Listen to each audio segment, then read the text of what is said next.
We see average Japanese salaryman who works all day and has no social life to speak of.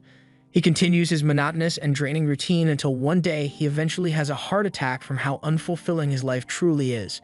He later opens his eyes to find himself in an old-looking hospital with a woman standing over him.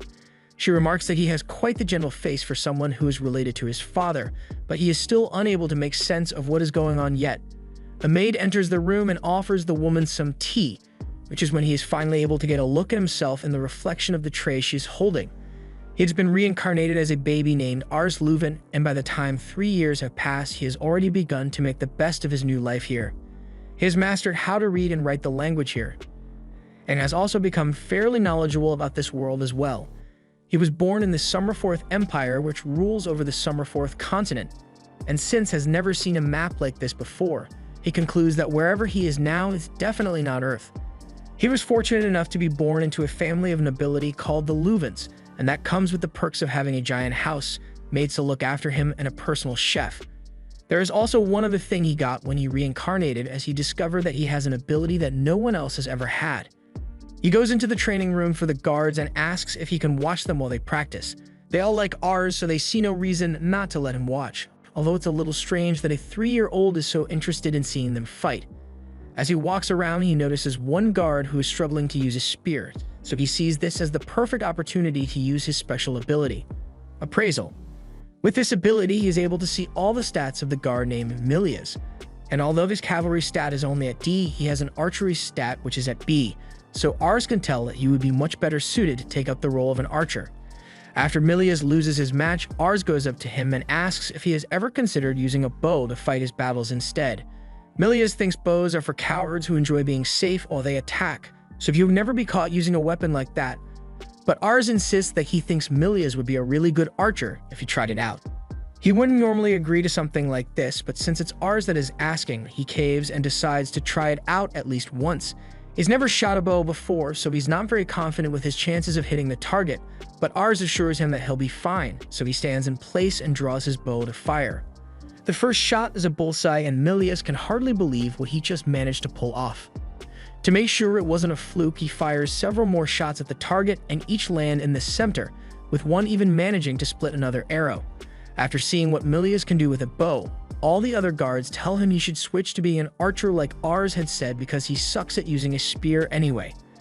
But they still have questions about how Ars was able to tell that Milias would be talented with a bow. There's not much he can say to explain his ability, so he just calls it instinct rather than explaining that he can see people's stats. He is confident in the accuracy of his ability after testing it out, but for some reason, he is unable to use it on himself. At dinner, Ars was getting ready to eat dinner when his father asked him if he had really discovered Milias' talent for archery. His father is Raven Leuvens, and he has a resting grumpy face, so he always looks a little angry even when he isn't. Ars thinks he is an amazing man since he was able to rise from the level of a farmer to nobility with his martial prowess alone. He is so powerful that he is able to take down 10 men all by himself if he needs to. He tells Ars to hone this instinct for finding other people's talent since he will one day take over as the lord of this land, and when he does, the ability to discern the talents of the people around him will be incredibly valuable. He gives his plate of food to Ars as a kind gesture, telling him that he wants Ars to grow up fast. Ever since that day, Ars has spent a lot of time reading up on the Empire, and that led him to realize that he is gonna be screwed if he doesn't change things soon. The rulers of Summerforth are corrupt, and because of this, the peasants are revolting all over the kingdom. If things go on like this, the Empire may fall, leading to widespread wars, and as the future lord of this place, he will be required to lead his men into battle, but he doesn't have the confidence to say that he could be successful in a war. He decides that he needs to prepare himself for such a disaster by gathering talented people to help him when that day comes. He heads out into the streets of the city and begins using appraisal to scan the people for anyone who has some kind of talent. However, even after searching for a long time and wearing out his eyes in the process, he still hasn't found anyone useful yet. Just then, he sees a kid being kicked out of a store and refused service by an old lady. Everyone sees this happen, but they are all racist as well, so they don't want to bother helping a Malkin. Malkin are people who came to Summerforth from across the sea, and they are usually brought in as slaves, so people think low of them. Ars isn't going to just watch him be ostracized by the people, so he walks up to him and offers a loaf of bread, which he had on hand. The boy is hesitant at first, But he accepts the bread, and Ars then uses appraisal on him, which leads him to discover that Reitz is stacked when it comes to stats. His stats are on par with some of the greatest people in the world, so if he has the opportunity to grow, he will become a force to be reckoned with. After finishing the bread, Reitz thanks Ars once more for his kindness and walks off, but Ars doesn't want to let such a talented person slip away from him, so he follows him until they both end up in a dark alley. Reitz stops him and says it's a bad idea to be following strangers down dark alleys, but Ars cuts him off and asks to make Reitz a retainer. Reitz thinks he's joking, but Ars is being dead serious, so he introduces himself as the son of the Lord and asks once again for Reitz to join him since he can tell that he is a very talented person. Reitz doesn't believe he could be as talented as Ars says he is, plus he knows it would cause trouble for his family's image if they took in a Malkin like him. Ars says he'll figure something out, but Reitz declines the offer anyway and begins walking off. As he is leaving, Ars begins chasing after him because he may never come across another person as gifted as Reitz again, so to convince him, he switches tactics and attempts to bribe him with all the delicious food his family's personal chef can make for him. Ars takes him back to his house, and Reitz is surprised to see that he wasn't joking when he said he was the son of the Lord of the land. They head inside, and delicious-looking food is served to Ars, but even the servants here are racist as well, so they only offer Reitz a bowl of beans and tells him that he can't possibly expect to eat decent food when he is a Malkin. They want him to eat his day-old beans and get out of the mansion, but Ars refuses to let such brazen disrespect be thrown at his guest. He makes it clear that Reitz is to be given the same treatment that any other guest would be given, so they all apologize and get him some good food this time. While Reitz is enjoying his meal, Ars asks what he is doing in Summerforth in the first place, so he explains that he was part of a group of mercenaries before, but unfortunately, they were all killed on one of their mission, and since he survived, he has been wandering around aimlessly until he happened to arrive here. That's a touching story, but the butler doesn't care in the slightest and urges Ars to make the filthy Malkin boy leave. Ars tells him that he won't be making Reitz leave anytime soon since he brought him here to have him become his official retainer. The butler thinks that is a preposterous proposal, and there is no way his father would ever give his permission for something like that. And he was right, since once Ars told his father of his plans, he flat out denied the idea on the ground that people like Reitz are simply inferior to the people of Summerforth, so he must be useless. Even his father is racist, so Ars is going to have to pull some strings to get him to accept Reitz as a retainer. He tells him that he can sense great talent in Reitz, the same as he had done with Milia's. However, while Raven trusts his son's ability to identify the talents of people, it is well known among the people of Summerforth that Malkins can never achieve anything good, so there is no way Reitz could have such incredible talent as he says. Ars remains insistent that having Reitz on their side will be indispensable to the future of their domain, so he suggests that Raven gives Reitz a test to confirm the talent he possesses. Raven agrees to test him, and if he passes, he can start out as a soldier. But the test he proposes is a duel which Reitz must win if he wants to be approved. Ars is worried since even though Reitz is indeed gifted, his father still has a higher prowess score than him, so he won't be able to win a fair fight. Fortunately, Raven is still a decent man, so he's not going to have a serious fight against a 14-year-old. He'll give Reitz a handicap to make things a little more fair to him, and under these conditions, Ars thinks Reitz has a good chance of coming out victorious. Reitz has no objections to this, so Raven says they should proceed with the duel immediately. While they are walking off so Reitz can fight Ars' father, Reitz stops for a moment and asks why Ars is working so just to take someone like him as a retainer. The offer makes him happy, but it honestly seems too good to be true considering he is persecuted wherever he goes because he is a Malkin. Ars assures him that he is only going through all this effort because Reitz is important to him. He will one day become the Lord of the Land, and when that day comes, he wants to have Reitz by his side, so Reitz promises to do his best to win. They arrive at the practice grounds and everyone is confused about what's going on here. Raven asks for practice swords and an hourglass to be brought to them, and once the equipment is ready, he explains that all Reitz needs to do is land a single blow on him within the time limit to be declared the victor of the match. Ars thinks this might work out in his favor if those are the requirements, since even if Raven is the best swordsman in the land, Reitz's skill should be enough for him to at least land one blow on him. The duel begins so Raven charges at Reitz with full force, and although Reitz managed to dodge, he can tell that even with just a practice sword, if that strike has landed, it would be cleaning the pieces of his body from the floor. Raven is stronger than him, but Reitz is still able to hold his ground against him in the fight. The other soldiers are impressed that he is able to keep up with Raven at all since none of them have managed to do so, and that was when he was going easy on them. But right now, Raven is going after Reitz without holding back. At that moment, Reitz gets hit with a strike to the shoulder which sends him bouncing off the floor. He gets back up and looks over to Ars, who is rooting for him, so he regains his motivation to continue the fight and charges in with a new strategy. He ducks under Raven's first strike, and once behind him, he uses the glare of the sun as cover to block Raven's vision and land a strike.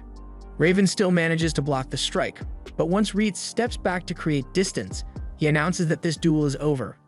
Reitz looks back to make sure he hadn't run out of time, that the hourglass still had some sand left in it, meaning Reitz has successfully landed a hit on Raven, even if it was just a light stroke. Everyone is shocked by the feat Reitz has just accomplished, and Raven congratulates him on his victory.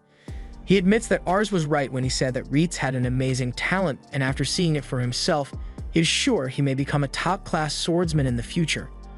Ars also has a bright future ahead of him if he was able to find such talent so easily.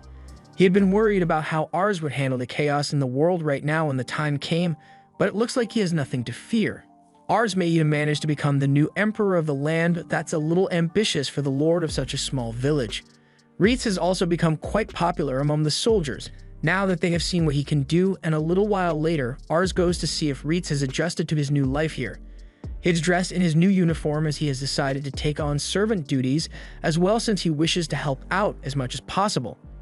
He also expresses his immense gratitude to Ars for saving him from a life on the streets, and to repay that debt, he will stand by his side from now on.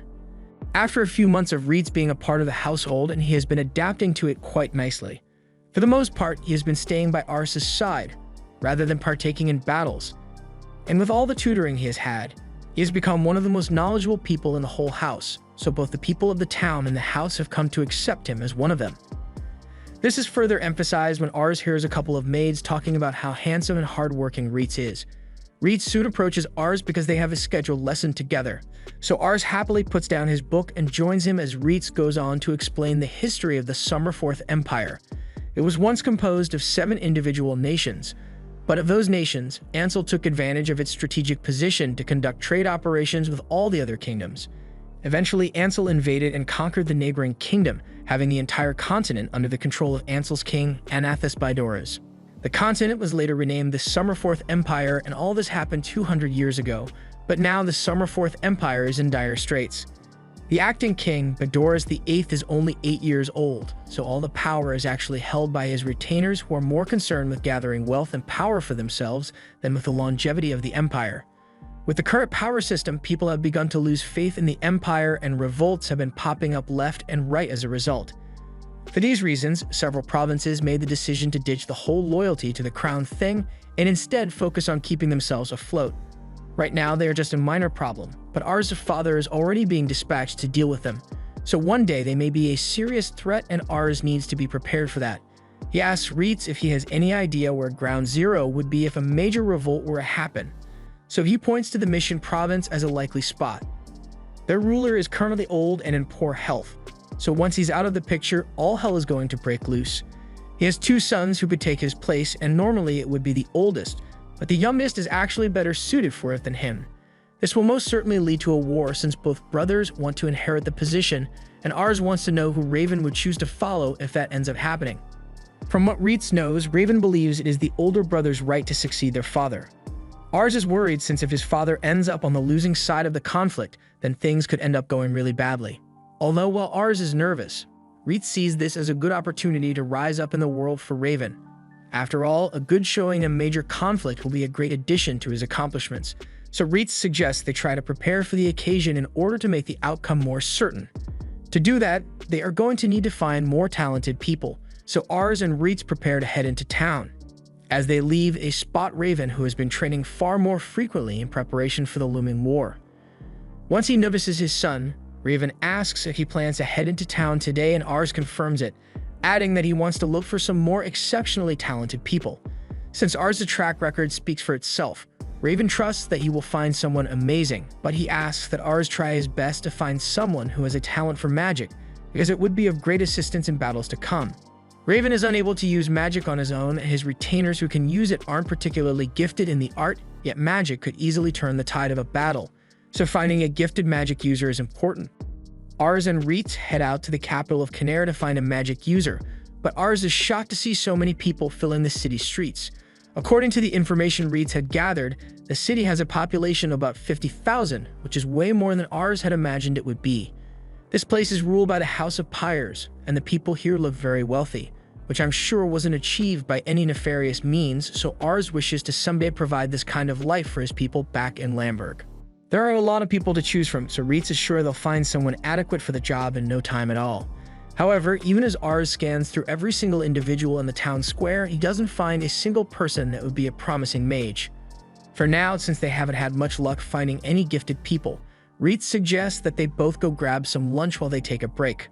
Ars is happy with that idea, but as they are heading to a market, they walk past an alleyway where Ars learns that things are never as pleasant as they seem at first glance. Reitz explains that no matter what, wherever there is wealth and prosperity, there will also be the poor and decrepit.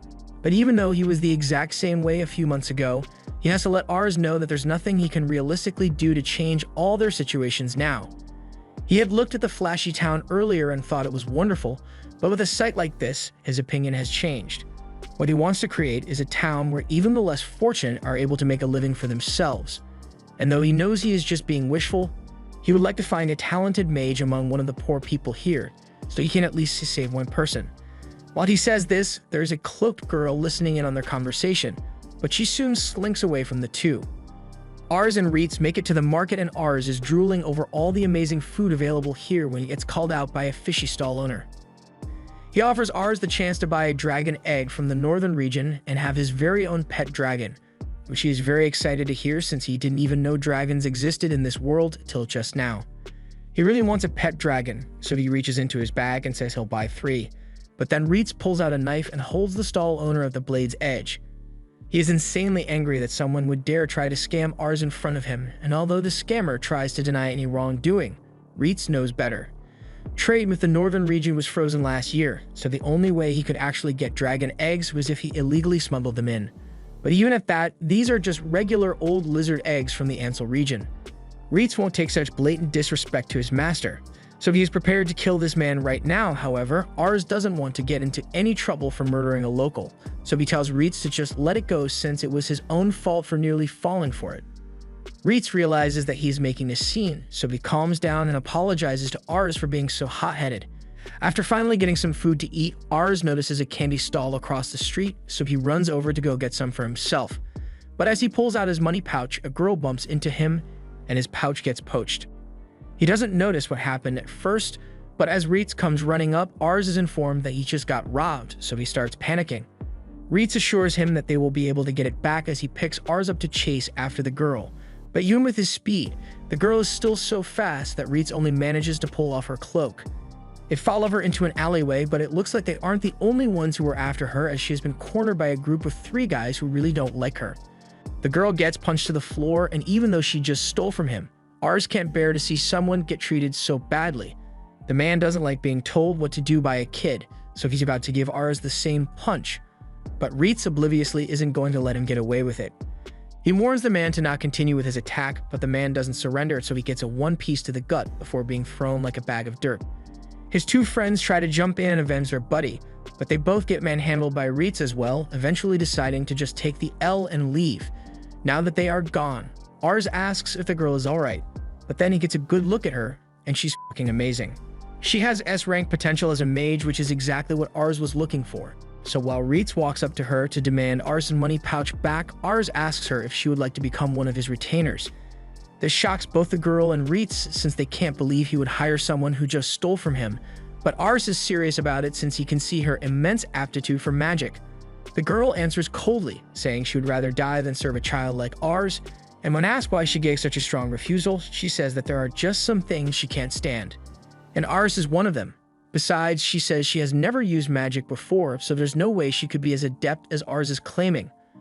Ars tries to convince her by saying he can tell that she would be great at magic. She looks broke and smelly, so the offer of a job and a home should be really appealing to her.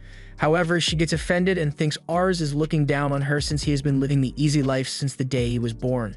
She has no interest in becoming the pawn of some noble who is only interested in protecting their lifestyle, but Ars says he is not like that. He wants to create a world where people like her can have stable lifestyles and earn a decent income without having to steal. His ideals are great and all, but promises are cheap, and the people here don't have the luxury of waiting for this someday to come because they are worried about what they'll eat today. So her answer is still no. Reitz can't make her change her mind, but he hasn't forgotten about the money pouch she stole, so he demands that she return it once more, which she does without putting up a fight. Ars still hasn't given up, so he tries to keep the conversation going by asking who those guys that were after her are. She explains that a while ago she got caught stealing from a noble, so she ended up getting sold to a slave trader as punishment. She managed to escape, but the slave trader sent those guys after her because she would be sold for a high price on the market. If that's the case, then Ars asks why she is still in this town, all since it would be much smarter to ditch this place and get as far away as possible so the slave trader doesn't catch her.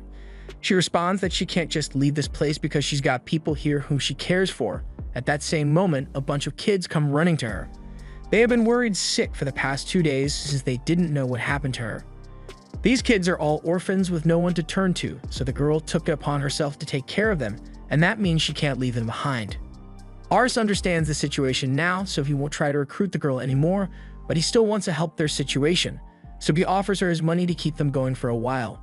She still thinks he is just trying to act like a good person. But since he did offer, she's not going to turn down free money. She takes the money and leaves with the kids, but Ars is left with a lot to think about after what he has seen.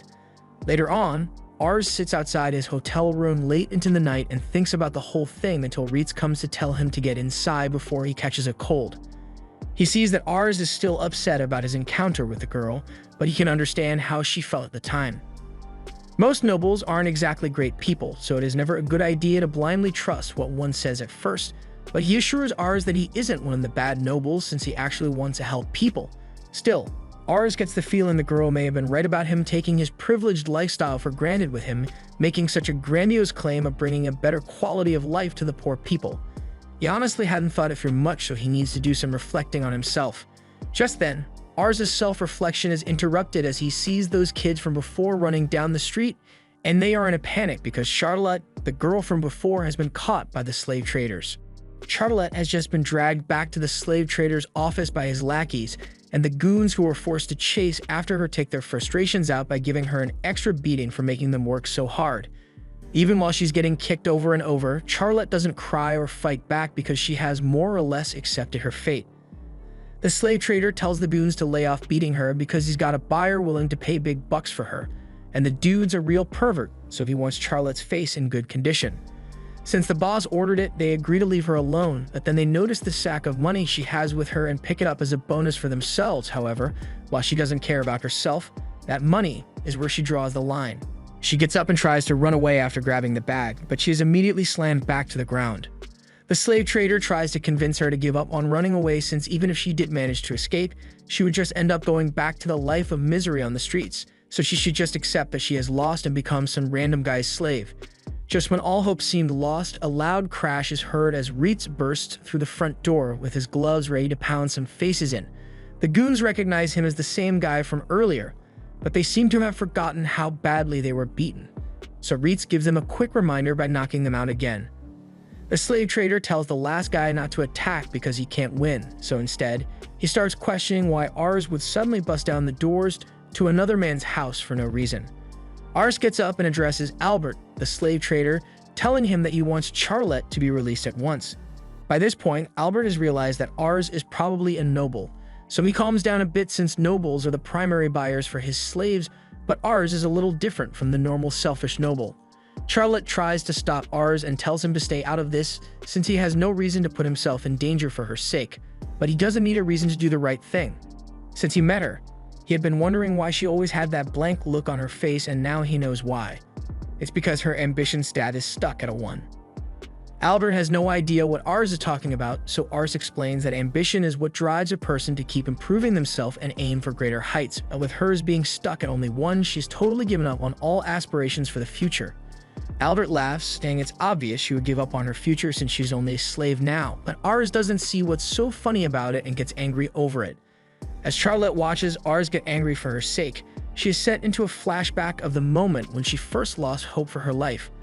It was the moment she realized that no matter how hard she tried, she would never amount to anything even close to what she saw other people have, so from then on, she decided to focus on surviving first and nothing else so she doesn't have to face the injustice of the world. Albert has had enough of entertaining Ars's self-righteous speech, so even if he is the son of a noble, he's a noble. He is going to have to make him disappear.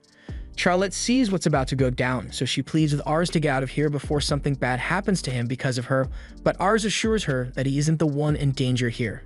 He calls over to Ritz and tells him it is okay to lose his temper for now, and murder is on the table, so as one of the goons approaches him, he palms the guy's neck and has the guy's feet dangling in the air before he slams him into the ground. Even after what they just witnessed, the rest of the goons still think they can handle him in a fight, so they try to surround Ritz to take him down, but none of them are able to last more than 5 seconds. By the time he is done with pummeling, there are 3 dead and several injured scattered across the room, so Albert is left with no other choice but to call in his big guns. He yells for someone to get down here, and this huge guy starts coming down the stairs while complaining that they are interrupting his booze time. Charlotte is getting nervous because the guy is absolutely huge, and Albert's confidence is restored because his secret weapon is here to save him. This guy was an infantry captain in the army, although they kicked him out for bad behavior. Now all he cares about is his booze, which Albert is happy to supply as long as he does his job and kills the intruders. Just to be safe, Ars uses his ability to check if this guy is actually a threat, and after analyzing him, he assures Charlotte that there is nothing to worry about since Ritz can definitely handle this guy. The big guy is still confident in his capabilities since he is only up against a little kid, but Ritz is no ordinary kid, as the guy will soon find out. He takes his swing, but he connects with nothing but air as Ritz leaped into the air to dodge. And while hanging from the chandelier, he jumps down while stomping down on the big guy's neck. After the guy gets back up, Ritz gives him a nasty uppercut to take him out of the picture entirely, and Charlotte is left wondering who Ars and Ritz really are. Albert is visibly shaken by the turn of events, but he still insists that Ars and Ritz have no right to do this to him since the foreman of the Canary district made slave trading legal. Ars is aware of that, which is why he came here with the intention of paying for Charlotte's freedom. And while Albert is probably thinking that information would have been useful before they started fighting, he can't just sell Charlotte to Ars because he already has a buyer for her. Ritz steps up and tells Albert that he's only got 2 choices here: the easy way or the hard way, but either way, Ritz is still fully capable of just taking Charlotte and leaving since they can't stop him. So it would be in his best interest to accept the money and spin a story that someone came and offered a better price. Alternatively, he could refuse and have his reputation ruined because he openly got robbed of a slave, but the choice is up to him. Given the options he has, Albert is forced to concede and agrees to let them take Charlotte, so Ars and Ritz both turn back to Charlotte, and since everything is finally settled, Ars stretches out his hand to Charlotte, saying they should probably get back to her friends since they are worried sick about her. Charlotte doesn't say a word to him, but her opinion of Ars has changed a lot in the past few minutes. As they are leaving, Charlotte stops for a moment and says there is a place she wants to visit before they return. She leads them deep into the forest to show them something, but Ars' stubby child feet aren't made for hiking, so he's exhausted long before they actually make it there. After a few more minutes of walking, Charlotte says they've arrived, so Ars looks up and is pleasantly surprised by the amazing view he gets to see. This has always been her secret spot since when she sees the whole town from up here, her problems always seem small in comparison. If a spot is so special to her, Ars asks why she would choose to share it with him. She brings up what Ars had said earlier about wanting to create a town where people like her can live stable lives, but she wants to know why he cares so much in the first place. Ars answers that it is because he likes children, which doesn't make a lot of sense to her since he's still basically a toddler compared to her, but hear him out for a second. He's had a whole life in Japan before he reincarnated here, and something that always managed to lift his spirits when he was tired was the smile of a child, and that's because a child's smile is so full of hope and just plain cute. So he wants to protect those smiles no matter what. Charlotte is satisfied with that answer, so she agrees to go with Ars after all. Ars is happy, but he thought she had a commitment to those kids, so she couldn't leave. That may be true, but the reason she is leaving is because she wants to help Ars make a place where they can have hope for the future. Since she'll be joining them, Ritz asks to see her demonstrate her talent for magic using this magic tool. Ars asks where he got that, and he just so happened to find it on the floor of a house they just visited, although it was attached to an unconscious body. It's not that he doubts that she has talent since Ars recommended her after all, but he wants to see it for himself so he can respect her as a comrade. She agrees to try, but she makes no promises since this is literally the first time she's ever tried magic. Reese shows her how to cast a basic spell, and Ars waits in anticipation since he doesn't know how much power a person with S-rank mage potential would have. As Reese finishes showing her how to cast the spell, she points her hand to the sky and recites the incantation, causing flames to gather around her hand, and eventually a massive blast is fired off, creating a huge explosion in the sky. Both Ars and Reitz are left in stunned silence over what they've just witnessed, and the people of the region are left wondering if they are being bombed or something. Charlotte takes a moment to accept that she actually just did that, and after that, she turns to Ars and Reitz, who still have their mouths open in shock. Ars already knew she was amazing at magic, but seeing it with his own eyes is still an amazing sight. Before they go, however, Charlotte has one more request to ask. She wants to confirm that being his retainer means she will get a place to stay and food to eat, which Ars assures her of. She will also be getting a monthly salary, although it won't be that much. Since that's the arrangement, Charlotte asks if Ars could send her salary to the kid she was looking after, since they'll have a hard time getting by without her around. All she really needs is a place to stay and some food to eat anyway. Ars agrees to do that for her and says he can't wait to see what her future holds. She gets down on one knee and pledges to do everything in her power to make Ars' dream come true, but Ars tells her to quit being so formal because he finds it awkward. He tells her she can just talk to him like normal, and she agrees to do just that because she doesn't like speaking formally either. Now that he has accomplished what he came here to do, Ars thinks it is about time they return home, especially since they have already spent all the money they have on hand anyway.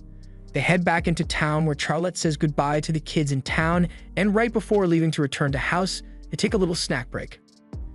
Charlotte never really learned table manners, or any manners for that matter, so Reitz is going to have to drill them into her brain so she doesn't end up disgracing Ars in the future, but she doesn't like the idea of having to learn boring stuff like that.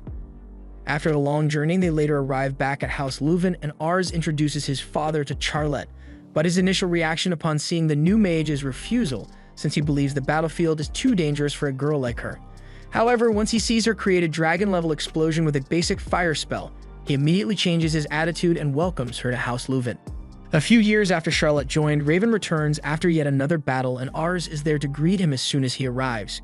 He's glad to see that everyone made it back safely, so he asks his father how the battle went this time around. Raven is happy to say that it was an overwhelming victory, and largely because of Charlotte, who has grown in several ways over the past few years. Ever since she was inducted into the mage unit, she has been the star of the show and quickly became one of the most feared mages in the country. Because of her, their mage unit is now regarded as the pride of the Hovent, right alongside the infantry unit.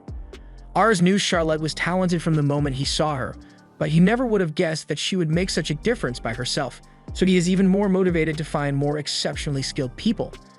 In other news, Ars now has a baby brother and sister, and Ars can already see that they will be valuable members of the family from their stats.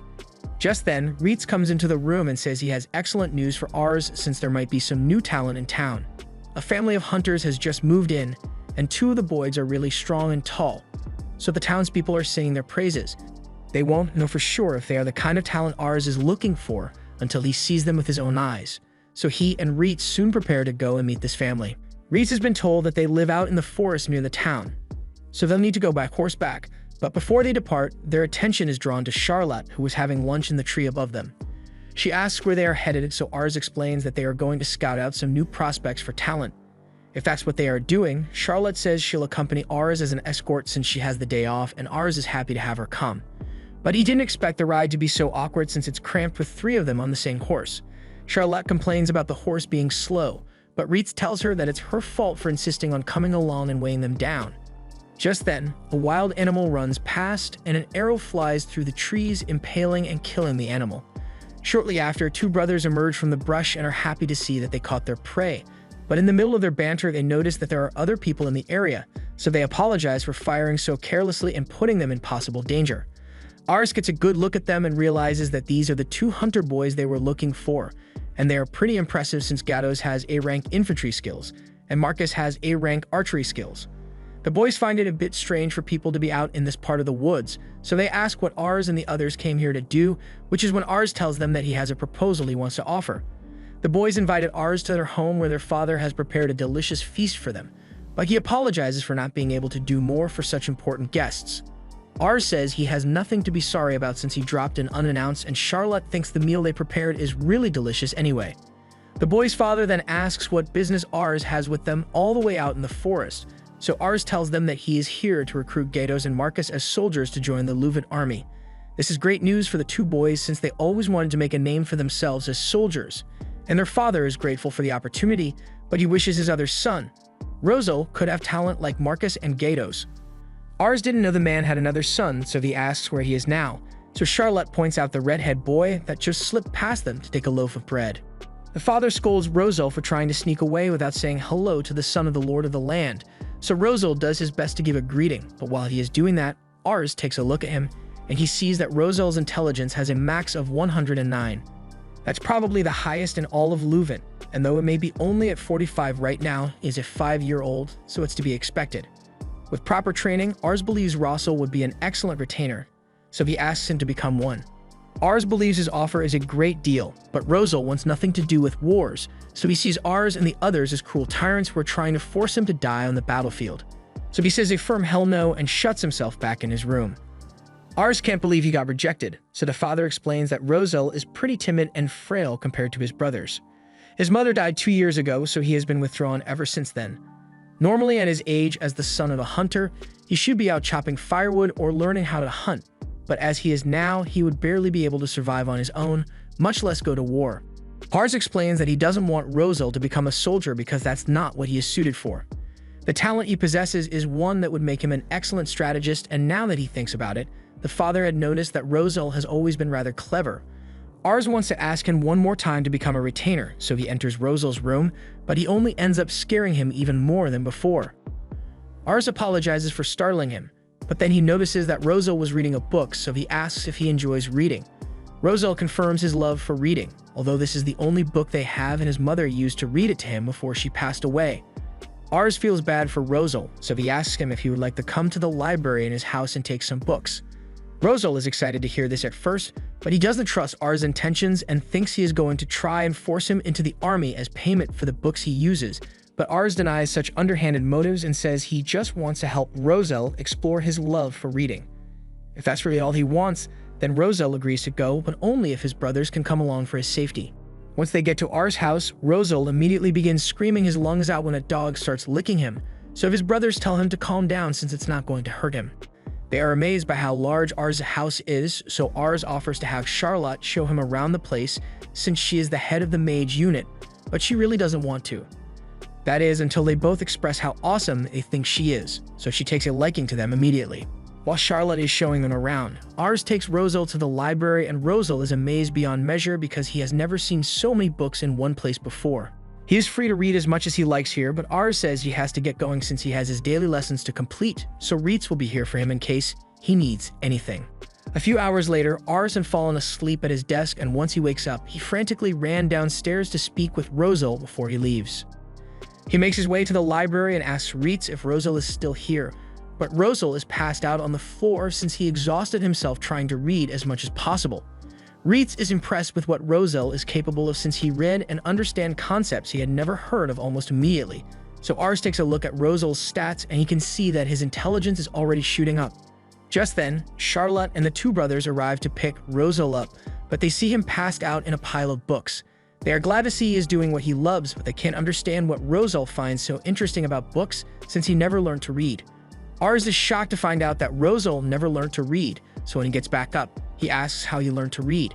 Rosal explains that when he was little, he could remember his mother reading to him, so he just matched the words she said to the words on the page, and eventually he was able to read on his own.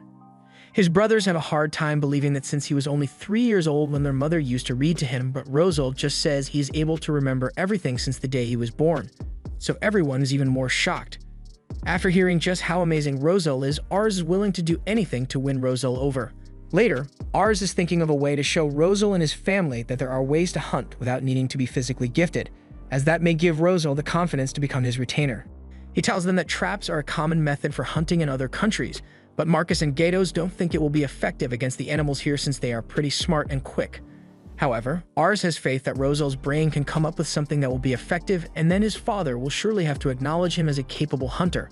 Rosal doesn't think he'll be able to do something like that, but his brothers are here to support him and say they will do anything to help him.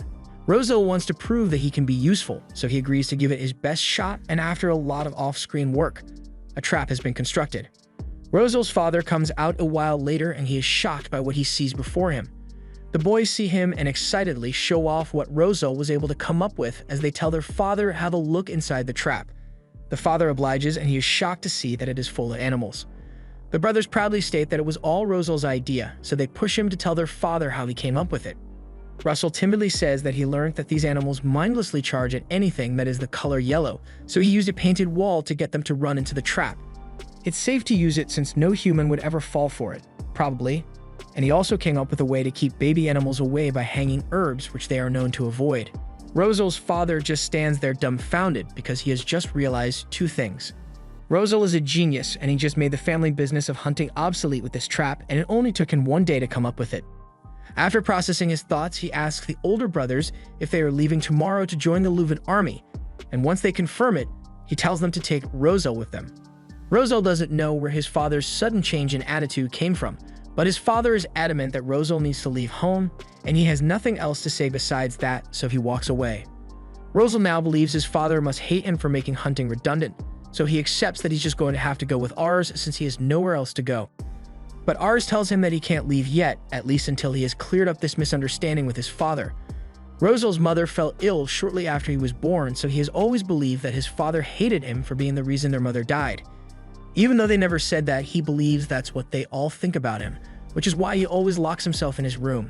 Right now, he is wishing he had never been born, but then he hears some movement on the roof, and it happens to be his father and brothers.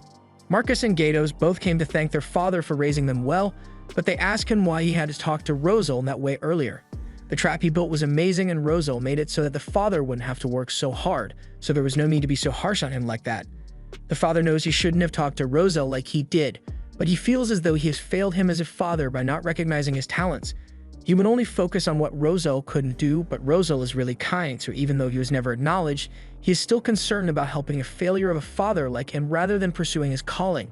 So the only way he could think of to get Rosel to leave was to make him resent him as a father. The next day, Ars arrives to escort the brothers back to the manor, and Rosel seems really determined to go with him. So his father believes that he must hate him after all and doesn't bother trying to say goodbye so Rosel can go live a better life without regrets. However, Rosel turns back to him and says he could never hate him no matter what. Rosel admits that he has been useless to the family until now, so the reason he is going with Ars is so that he can learn all kinds of things so he can be useful. And once he has done that, he wants to come back and live with his father. His father is brought to tears after hearing that Rosel still loves him, so they take a moment to say their heartfelt goodbyes to one another. Marcus and Gatos thank Ars for convincing Rosel to stay and giving him the chance to reconcile with his father before becoming his retainer, but Ars never really cared if Rosel joined him or not. He just wanted to see him happy, because at the end of the day, he may be amazing talent, but he is also one of Ars' people. Sometime later, Raven falls ill, and Ars is sitting with him at his bedside and pleading with him not to go on the next mission in his current state. Unfortunately, Raven is obligated to go because, with the current state of things in the world, there is simply no other choice. The governor of Mission had passed away recently, and in his will, he named his younger son as the one to inherit the throne. However, as expected, the older brother could not accept his father's will. He claimed that the documents were forged and thus began a civil war with his brother. Although the majority of people had thought of the older brother as an incompetent fool, he had managed to make a name for himself through several battle victories, so in turn, he managed to garner the support of a decent amount of retainers in his quest for power. And due to the ensuing civil war, the neighboring country of Seats decided to take advantage and invade while the country of Mission is divided among themselves. This will mean another battle needs to be fought, but Raven tells Ars to stop worrying about it because he has got more pressing matters to attend to, like the fact that his wife will be arriving here shortly. Ars is understandably shocked because this is the first time he's hearing anything about him getting married, but I guess Raven just forgot to mention it. He pulls out a letter he received earlier from the girl in question, and upon receiving it, Ars immediately runs to his retainers to tell them the bad news. Upon hearing that Ars has a betrothed, they are all equally as shocked as him. This is the first he has heard anything about her, and a maid comes in to tell him that his soon-to-be wife is outside already, so he has literally no time to prepare.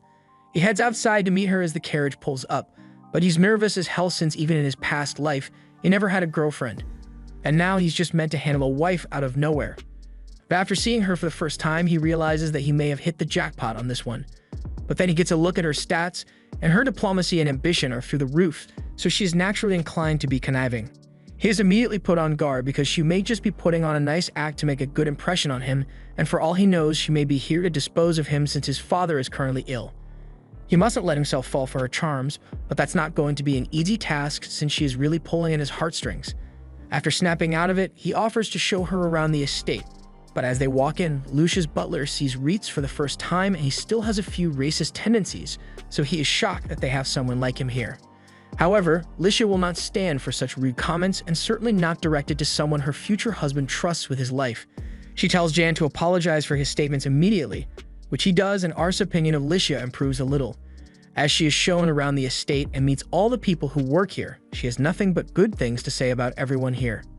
And while she and Ars are sharing a meal together, she talks about how delicious the meat in the food is, which gets Ars to start explaining the whole story behind how they came up with a new trap system. But in his excitement, he failed to notice that he had a little sauce on his cheek, so he gets embarrassed when she points it out. Ars must admit to himself that Licia is a master at communication if she is able to keep a conversation going with him, and in addition, she is quick-witted and more beautiful than anyone he has ever seen before. If he hadn't seen her stats, he would have been head over heels for her by now. But that aside, Licia continues the conversation by mentioning that she got to see a little bit of Lambert while she was on her way here, and she is truly delighted by how lively it is. Ars agrees with her and says he would have personally shown her around town had the weather been more favorable, but Licia tells him that she doesn't think that's going to be a problem since the rain isn't going to last long. A few moments later, the rain clears up just as she had said it would, and Ars is utterly amazed, so he asks if she has the ability to control the weather or something. She tells him that it's nothing as special as weather powers, but rather, she just watched the clouds on her way here. And she was able to tell that the rain wouldn't last long from how the clouds moved. And since the sky is clear again, Ars will be able to show her around town after all. Meanwhile, outside the door, Rosal and Charlotte are spying on Ars's lunch date, and Charlotte asks Rosal what he thinks about Licia, and from what he can tell, she is the very definition of an ideal wife. But you would be lying if you said she didn't seem a little scary. Charlotte was thinking the exact same thing, but that's mainly because she is jealous of her. Ars and Licia head out into town, and he introduces her to the people as his future wife, so they are all excited and plan to throw a celebration for him. However, close by, there is an argument going on between two men, so Ars and Licia rush over to see what's going on. The reason for the disagreement is that a furniture maker says he placed an order for fire Maggie stones, but the seller brought sound Maggie stones, and they are now arguing over whose fault this is. Since he is going to be the future lord of the land, Ars thinks he should try to do something about this dispute, but he can't afford to fail since one slip up here would show weakness, and he can't let Licia see any signs of weakness from him until he has made sure of her intentions. Just then, Charlotte and Rosal show up, and Charlotte asks if Ars would like her to settle it, since one hit from her magic should be enough to put an end to their quarrels as well as their lives. Licia is against the idea, so she states her disapproval, but then she mentions how much of a fan she is of Charlotte since she is widely renowned as the most famous in the land. All that praise was enough to get Charlotte to like Licia in no time, so Licia then moves on to the next issue and asks Ars if he would be willing to let her settle the dispute. And if she manages to succeed in her attempt, she would like him to do her a favor. She then approaches the two men and gets their attention, so they'll stop fighting, at which point she introduces herself as Licia Plaid. Licia goes on to tell them that she may have a solution to their predicament, so she offers to buy the sound Maggie stones that they have, since they are rather rare in her region. And conversely, she also has a large number of flame Maggie stones in stock, so she can arrange for some to be sold to them at a reasonable rate. And after providing such a convenient solution, she tells them that this whole thing was Ars' idea, thereby giving him all the credit. The people begin thanking him for being such a huge help to them, but Ars has a request to make of them so that incidents like these don't happen in the future. He wants every business transaction to have a contract made so that the terms are as clear as possible. They agree to do that from now on, and Ars thanks Licia for the help in settling the dispute since things worked out perfectly, and now he's even more convinced of how amazing her diplomacy skills are. A while later, they are still walking through town, so Ars apologizes to her for making her move around so much, but she says it's fine since she managed to learn a lot from the tour. But now that they are alone, she asks if she can tell him what that favor she was talking about earlier was. Ars had already anticipated this, so he braces himself for any unreasonable demands she may make, but the only thing she wants from him is an honest answer. She asks him what kind of person he likes, and Ars is thrown for a loop since he can't figure out what Licia's intentions are. Eventually, he just gives up on trying to outthink her since he knows she is too smart for that. So instead, he decides to answer the question straightforwardly. So he tells her that he likes people who are honest and don't try to hide things from him. So Lisha smiles and says she will keep that in mind before continuing to walk, leaving Ars even more confused than before. The rest of the day went on without much, but in the end, Ars was unable to figure out what Lisha's real intentions are. But since she'll be staying the night here, he decides to just try again tomorrow and gets ready to climb into bed. However, as he lifts the covers, he finds Lisha hiding on his bed, and it's the biggest shock he has received all day. He questions if Lisha is aware that this is meant to be his room, and she is fully aware of it. But she just thought it would be funny to sneak into his room and catch him off guard. Jokes aside, she does have a reason for coming here, as she brings up what Ars had said earlier about liking girls who don't hide things from him. So she is here to have an honest conversation with him. Ars pours Lisha a cup of tea before asking her what exactly it is that she wants to talk about with him. Lisha doesn't hesitate and immediately asks Ars to tell her what he thinks about her, a statement which makes Ars spit up his own tea. He asks what she means by that, so Lisha explains that she has a special talent to be able to tell what someone feels just by looking at them, and when she first met Ars, the emotion he displayed was that of suspicion. Of course, being suspicious of someone you just met is normal, which is why Lisha prides herself on being able to gain people's trust after just a few conversations. However, everything she tried to gain Ars' favor only managed to make him even more suspicious of her. So she wants to know what it is that he finds suspicious about her. Ars can understand why she would be uneasy about his suspicion of her, since she obviously would never have guessed that someone would be able to see her stats, and he could probably dodge the question if he wanted to, but Ars chooses to be honest with her instead. He tells her that he has the ability to see people's attributes and aptitudes, so when he first saw her, he could tell that she has incredibly high diplomacy stats, as well as a higher level of ambition than most people. This led him to believe that everything she would do would be a calculated step, so he kept his guard up in case she had any ulterior motives. He's not sure if Lisha will believe him, but she says she believes him since what he said actually perfectly explains his behavior. And it is true that she has great ambitions, so Ars asks what those ambitions may be, which gets Lisha a little flustered, but she ultimately admits that her dream is to find an amazing man to fall in love with her. But that's so anticlimactic that Ars is left speechless, and the awkward silence is unbearable for Lisha. Ars is slowly falling victim to her charms now that he knows she's not a threat, but if he really thinks about it, with the current era, her best shot at a successful life hinges on getting married to the most powerful and capable man, but by comparison to others, House Leuven isn't especially large or powerful, so getting betrothed to someone like Ars must be less than ideal for her. Lisha can tell exactly what Ars is thinking, and while it may be true that House Leuven's territory is quite small, she is more interested in Ars as a person, which is why her initial plan was to see if Ars was an idiot or not. However, after getting to spend the day with him, she is convinced that Ars is the man she wishes to marry. The territory may still be small, but that's just for now, since she is sure that in the future, Ars will be able to do amazing things and become a great man. Lisha decides to call it a night, so she gets up to return to her room, and after she leaves, Ars begins kicking himself over fumbling his first ever confession like that, but he is happy that Lisha shared her honest feelings with him. Meanwhile, outside his door, Lisha is regretting the decision to share her feelings because she is utterly embarrassed about the whole thing. However, she is at least glad that she was able to honestly speak with Ars, and she doesn't get to do things like that often.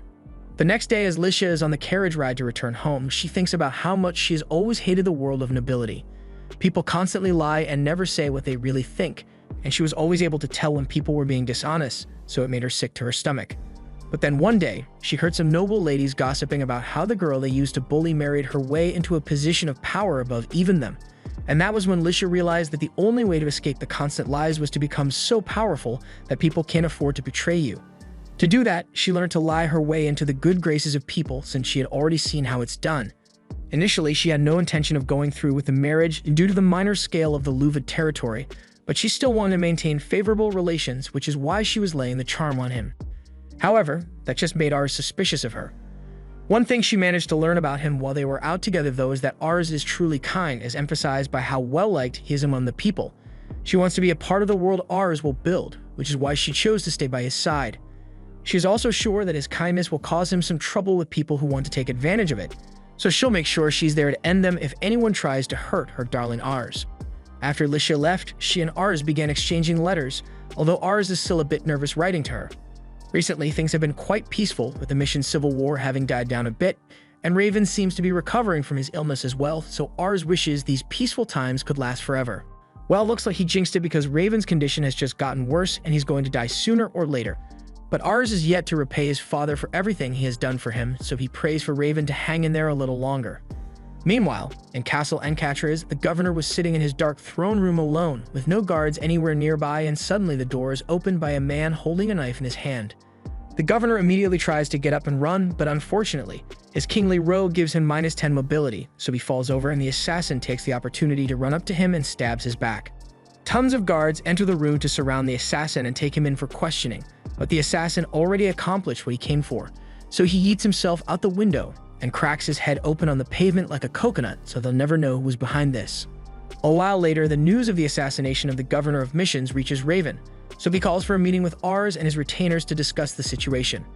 He asks Rosal what will happen now that the governor has been killed, and Rosal immediately knows there's going to be a terrible war soon. The governor's death will also cause the succession dispute to escalate to a great degree, and every district in Mission is going to have to side with either the elder brother Kurun or the younger brother Vasmark. The head of the Canare district, Lumiere, is likely going to side with Kurun, and when he does, Lambert is going to do the same.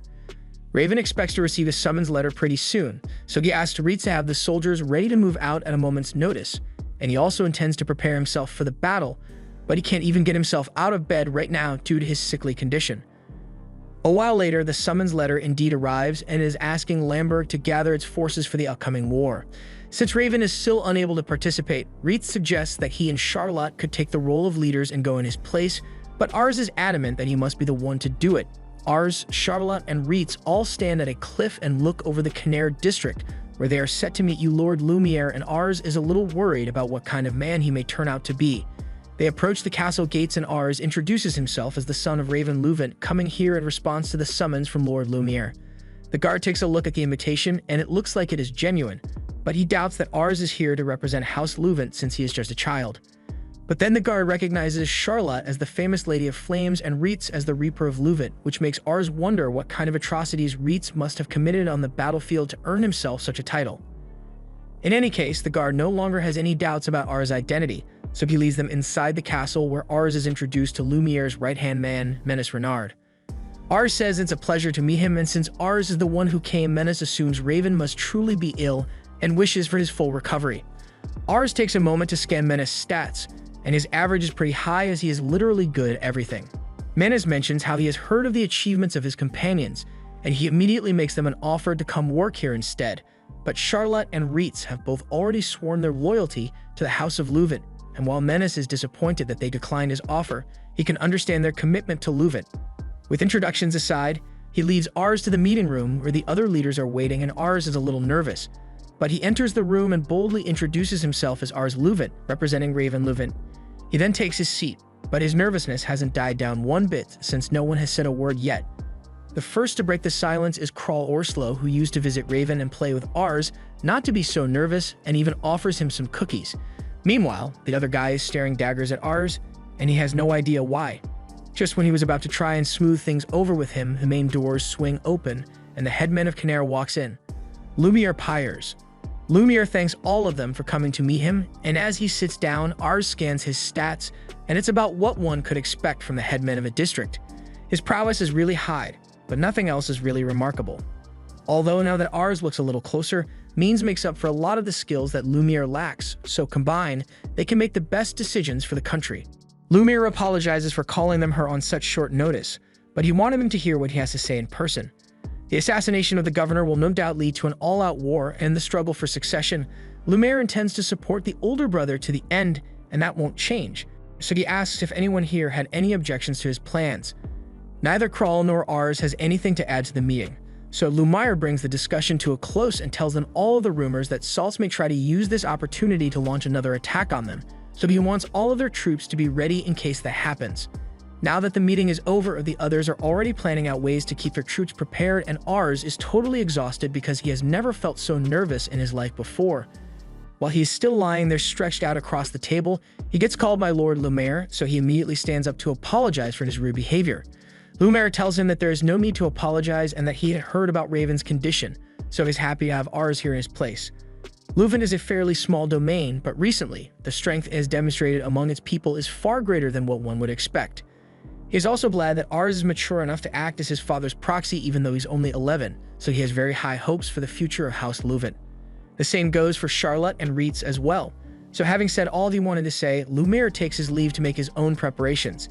As he leaves, Ars and the others realize they have a lot to live up to. So Ars suggests that they start preparing as best they can for the impending battle. But before he can do that, he gets called again. But this time by the guy that was glaring at him earlier.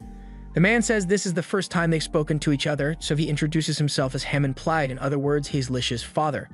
He asks if Hammond needs anything from him, so Hammond mentions that Lisha has been distraught lately, and that the cause is Ars lacks communication. He asks if he has been responding to Lisha's letters on time, and he tries to, but when he was writing the last letter he was wanting to send to Lisha, his father's sickness got worse and the governor was assassinated, so Ars didn't have much time to finish his letter. He apologizes and promises to write a letter to her as soon as he is back home. Hammond admits that Lisha is usually so reserved and self-obsessed, but recently she's begun to express her emotions more openly, and he believes that maybe because of Ars, so it is clear that she cares about him deeply. Lisha has always been a bright and obedient girl, but he took her good behavior for granted and focused on military and state affairs instead of spending time with her. So he's sure she must have been very lonely, especially since he knows there are a bunch of unsavory nobles around her, so he really wants her to find happiness, which is why he agreed to the betrothal. So he asked Ars to take good care of Lisha, and Ars promises to do everything within his power to make her happy. Upon returning home, Ars tells Raven about everything Lumiere said at the meeting, and it is just as he had predicted, but he still has a few words for Ars about him going there without informing him. And those words are that he is proud of him. Afterwards, Ars gets around to writing a response letter to Lisha and apologizes for not writing back sooner. He tells her of all the recent events and how he recently met her father, but with a war on the horizon, he has to do his best so he can win and protect Lisha, just as he had promised Hammond. So later that day, we see Ars as he has begun training in the way of the sword under Reitz, but he gets knocked to the ground pretty hard. So Reitz suggests he takes a break since they've been going at it all day, but Ars says he wants to keep going. Everyone around him is growing stronger, and he has not improved at all over the past few years. Earlier, he led a troop in a mock battle, and to be frank, it was a total failure. He had read about war before, but he has no actual experience with it, and when he had real soldiers charging at him, he always flinched. He knows he will have Reitz and Charlotte there to support him, but if can't stand strong on his own while on the battlefield, he will just be a hindrance to everyone else. But in the middle of Ars's self-loathing, Rosal comes running up to him and says that Seitz has dispatched forces to Khmer, so Lumiere has requested that they head to the battlefield at once to intercept them. Khmer is Krall's territory, and while they have leeway in how they respond to Seitz's invasion, it will become Lamberg's problem soon enough if they don't deal with it now, as they will be Seitz's next target if they succeed in invading Khmer. Raven is still in no condition to fight right now, so that means that the Ars will head to go to the battlefield instead, and he is terrified of the idea. He tries to keep his composure and orders for the troops to be dispatched under his command, and as he leaves, Reitz tries to reassure him that everything will be okay because Ars has both Charlotte and Reitz on his side. A few minutes later, Ars addresses the troops and tells them all that he's going to be leading them into battle to protect the Khmer district. But in the middle of his speech, Raven interrupts and tells Ars that he cannot allow him to go to the battlefield just yet. He is still far too inexperienced, so Raven says he will lead the troops instead. Ars points out that Raven is still too sick to go to war, but even so, Raven would regret letting Ars die on the battlefield far more than letting himself die for the sake of the Khmer district. Ars tries to explain that with Reitz and Charlotte by his side, then he is sure to be able to return victorious. But victory isn't the issue here. Raven says Ars doesn't have the face of a warrior, and to prove it, he orders one of the soldiers to go bring the man they have locked up in the dungeon. And upon bringing him out, Ars asks who this guy is, so Raven explains that his name is Baramord, and he has committed every crime under the sun, with no remorse whatsoever. He was meant to be executed a while ago, but Raven's illness had delayed things. He now wants to perform the execution right here, and he tells Ars to watch as it is done.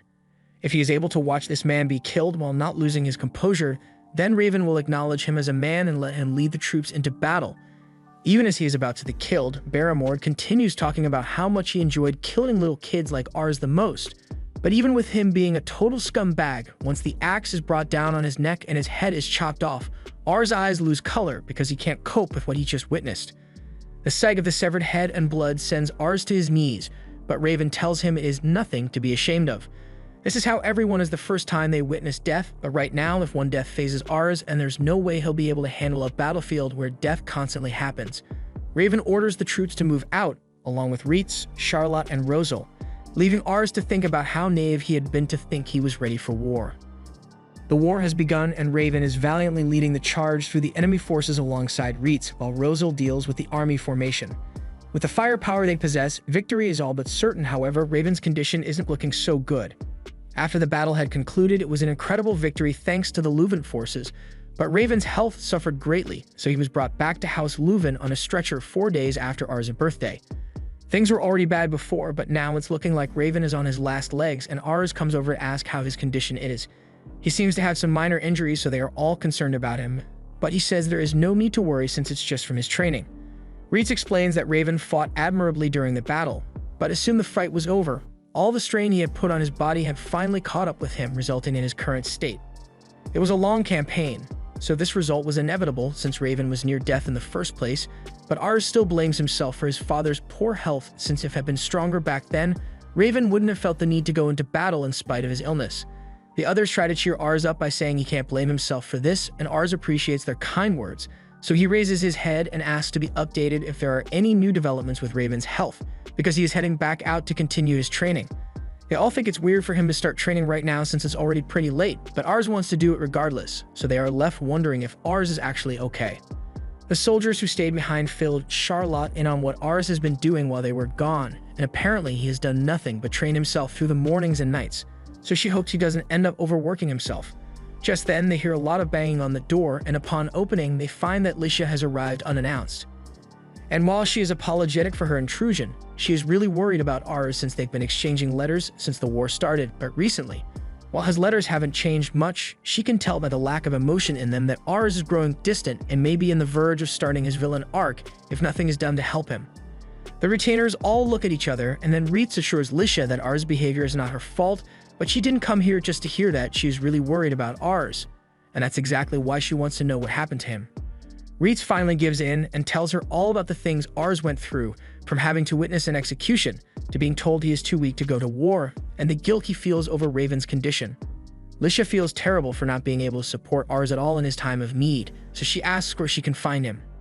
They tell her he is currently training, so she heads over to the training hall to meet him. However, as she opens the door, she realizes that Ars is pushing himself really hard to get better, and despite his training partner thinking it would be best to take a break for the day, Ars still persists since Raven was able to fight a whole war while being terminally ill, so he can handle this much. Licia decides not to approach right now and instead give him some space because that's what he really needs right now. Just then, a maid comes running over to tell everyone the good news that Raven has regained consciousness. But just as Rosal suggests that they tell Ars the good news to lift his mood, the maid reveals that Raven requested to speak with the three of them before he meets with Ars. They are puzzled by the request, but they all oblige and go to meet Raven in his room. Upon arrival, Raven thanks them for coming, and Charlotte wastes no time in pointing out that Raven looks like shit right now. Reitz scolds her for speaking so rudely about their lord, but Raven says it is alright since he isn't speaking to them as the Lord of Lamberg right now. He wants to know what they've thought of their lives here this far, and it goes without saying that this place is like heaven compared to the lives Reitz and Charlotte had before. And Rosal really enjoys being here as well, so Raven feels reassured. He tells them the reason he called them here, and it is to inform them that he is going to die soon. They don't want to believe it, but Raven knows his body better than anyone, and he can clearly tell that his body is running on fumes at this point, so he wants to have this conversation with them while he still can. When Ars first brought them here, he still didn't think much of them. Reitz is a Malkin, Charlotte is a woman, and Rosal was only 5 at the time. But they all shown him that his initial perceptions of them were wrong, as they now stand as the pillars of House Leuven, so he is proud to have them as part of the family. As he won't be around much longer, he has a favor to ask of them, and it involves Ars. He knows Ars isn't strong enough to take to the battlefield yet, so thrusting the duties of a lord onto his shoulders is a cruel thing to do. Now that he is standing at death's doorstep, Raven realizes just how much stuff he has left undone. Now that he has the chance to think back on it, he realizes that he should have taken Ars to the battlefield to show him the realities of the world while he was still strong enough to protect him from it. But it's too late for regrets now, so he only asks that the three of them support Ars in his stead when he is gone. He's asking this not as their lord, but as Ars' father. He knows he can be far from objective sometimes, but he knows Ars is a good kid. He is loved by the people of the territory, and as he has proven with them. He has a talent for discovering other people's talents. He's proud to have a son like him, so he wants to make sure it will be there for him. Rosal is the first to speak up, and through his tears, he talks about how Ars helped him make use of his talent and come to an understanding with his family, so he owes him a lot. The same goes for Charlotte, since Ars gave her life meaning with the future he plans to create, and Reitz as well, since Ars lent a helping hand to him when he was all alone. Raven didn't even need to ask, because none of them could ever imagine serving anyone other than Ars, and after saying that, they all thanked Raven for taking them in. Reitz asks Raven for a favor, and then opens the door where Alicia had been standing. He tells her that Raven would like to speak to her, so she goes in and introduces herself to him for the first time. Raven apologizes for only being able to meet her in his current condition, but there's nothing he can do about it. He asks her if she still remembers the first time they met, but Alicia has no memory of ever speaking with Raven before this moment. He explains to her that he was the one who requested her betrothal to Ars after he saw her at a funeral. The first thing that came to mind when he saw her was how well-behaved and mature she acted, but beyond that, he could tell that she was a very kind person, so he wanted someone like her to be by Ars' side. He admits that his territory is rather small, but he wants her to stick Ars' side even if he may prove to be unreliable at times. Alicia cuts him off and corrects Raven, as while it may be true that Ars' kindness may make him vulnerable at times, he is working really hard to overcome that weakness. Hearing her speak so strongly about Ars, Raven realizes that Alicia has already fallen in love with Ars, so his mind is at ease knowing that she will never leave his side either. After he is done speaking with her, Alicia leaves Raven's room and tells the other that Raven now wishes to speak with Ars. The others understand and start leaving to call Ars, but before they do, Alicia calls out to Reitz and thanks him for giving her the chance to talk with Raven. Reitz says it was nothing, but as Alicia leaves and he is left alone, the realization that Raven will be gone soon starts hitting him really hard, as over the years he has spent here, he had come to think of Raven as an adoptive father. He had held his composure earlier, but he just can't bear the fact that he won't be with him anymore. A while later, Ars finally arrives to see Raven, and he is much more cheery after hearing his father has regained consciousness. Raven apologizes for calling him up at such a late hour, but Ars is happy to be here. He starts bringing up how he was doing research on possible ways to cure Raven's illness, but Raven knows none of it is going to work, so he cuts Ars off and starts telling the story of his life back when he was a young boy. He wasn't born in Lamberg, but rather from a small farming village in Missions. With the Lord, there was a tyrant who taxed the people relentlessly, so everyone was forced to live in poverty. Eventually, Raven was fed up with living like that, so he ran away to the city. By the time he arrived, the governor happened to be visiting, although he's still not sure what the exact reason for the visit was. But when he bore witness to the gallant aura of the governor riding in, he swore to himself that he would become a man just like him. From that moment forward, Raven studied the sword on his own so that he could become a knight, and when he finally became one, he fought with all his heart until he was eventually recognized for his accomplishments by Lord Lumiere, and before he knew it, he had been given his own domain. Time has really flown by, and he truly treasures all the people he has gotten to spend that time with. He knows Ars must feel at least partially guilty for his current state, but he wants Ars to know that he bears no responsibility for it whatsoever. This is the result of the way he chose to live his life, so he wants Ars to live his own life and take care of everyone in his stead. Ars doesn't like how Raven is talking, but he eventually comes to terms with the situation and agrees to handle things as best he can when he is gone. Raven can see that Ars is really ready to take on the responsibility, and he feels bad about burdening his son so much. But Ars tells him that he is glad to have a father like him.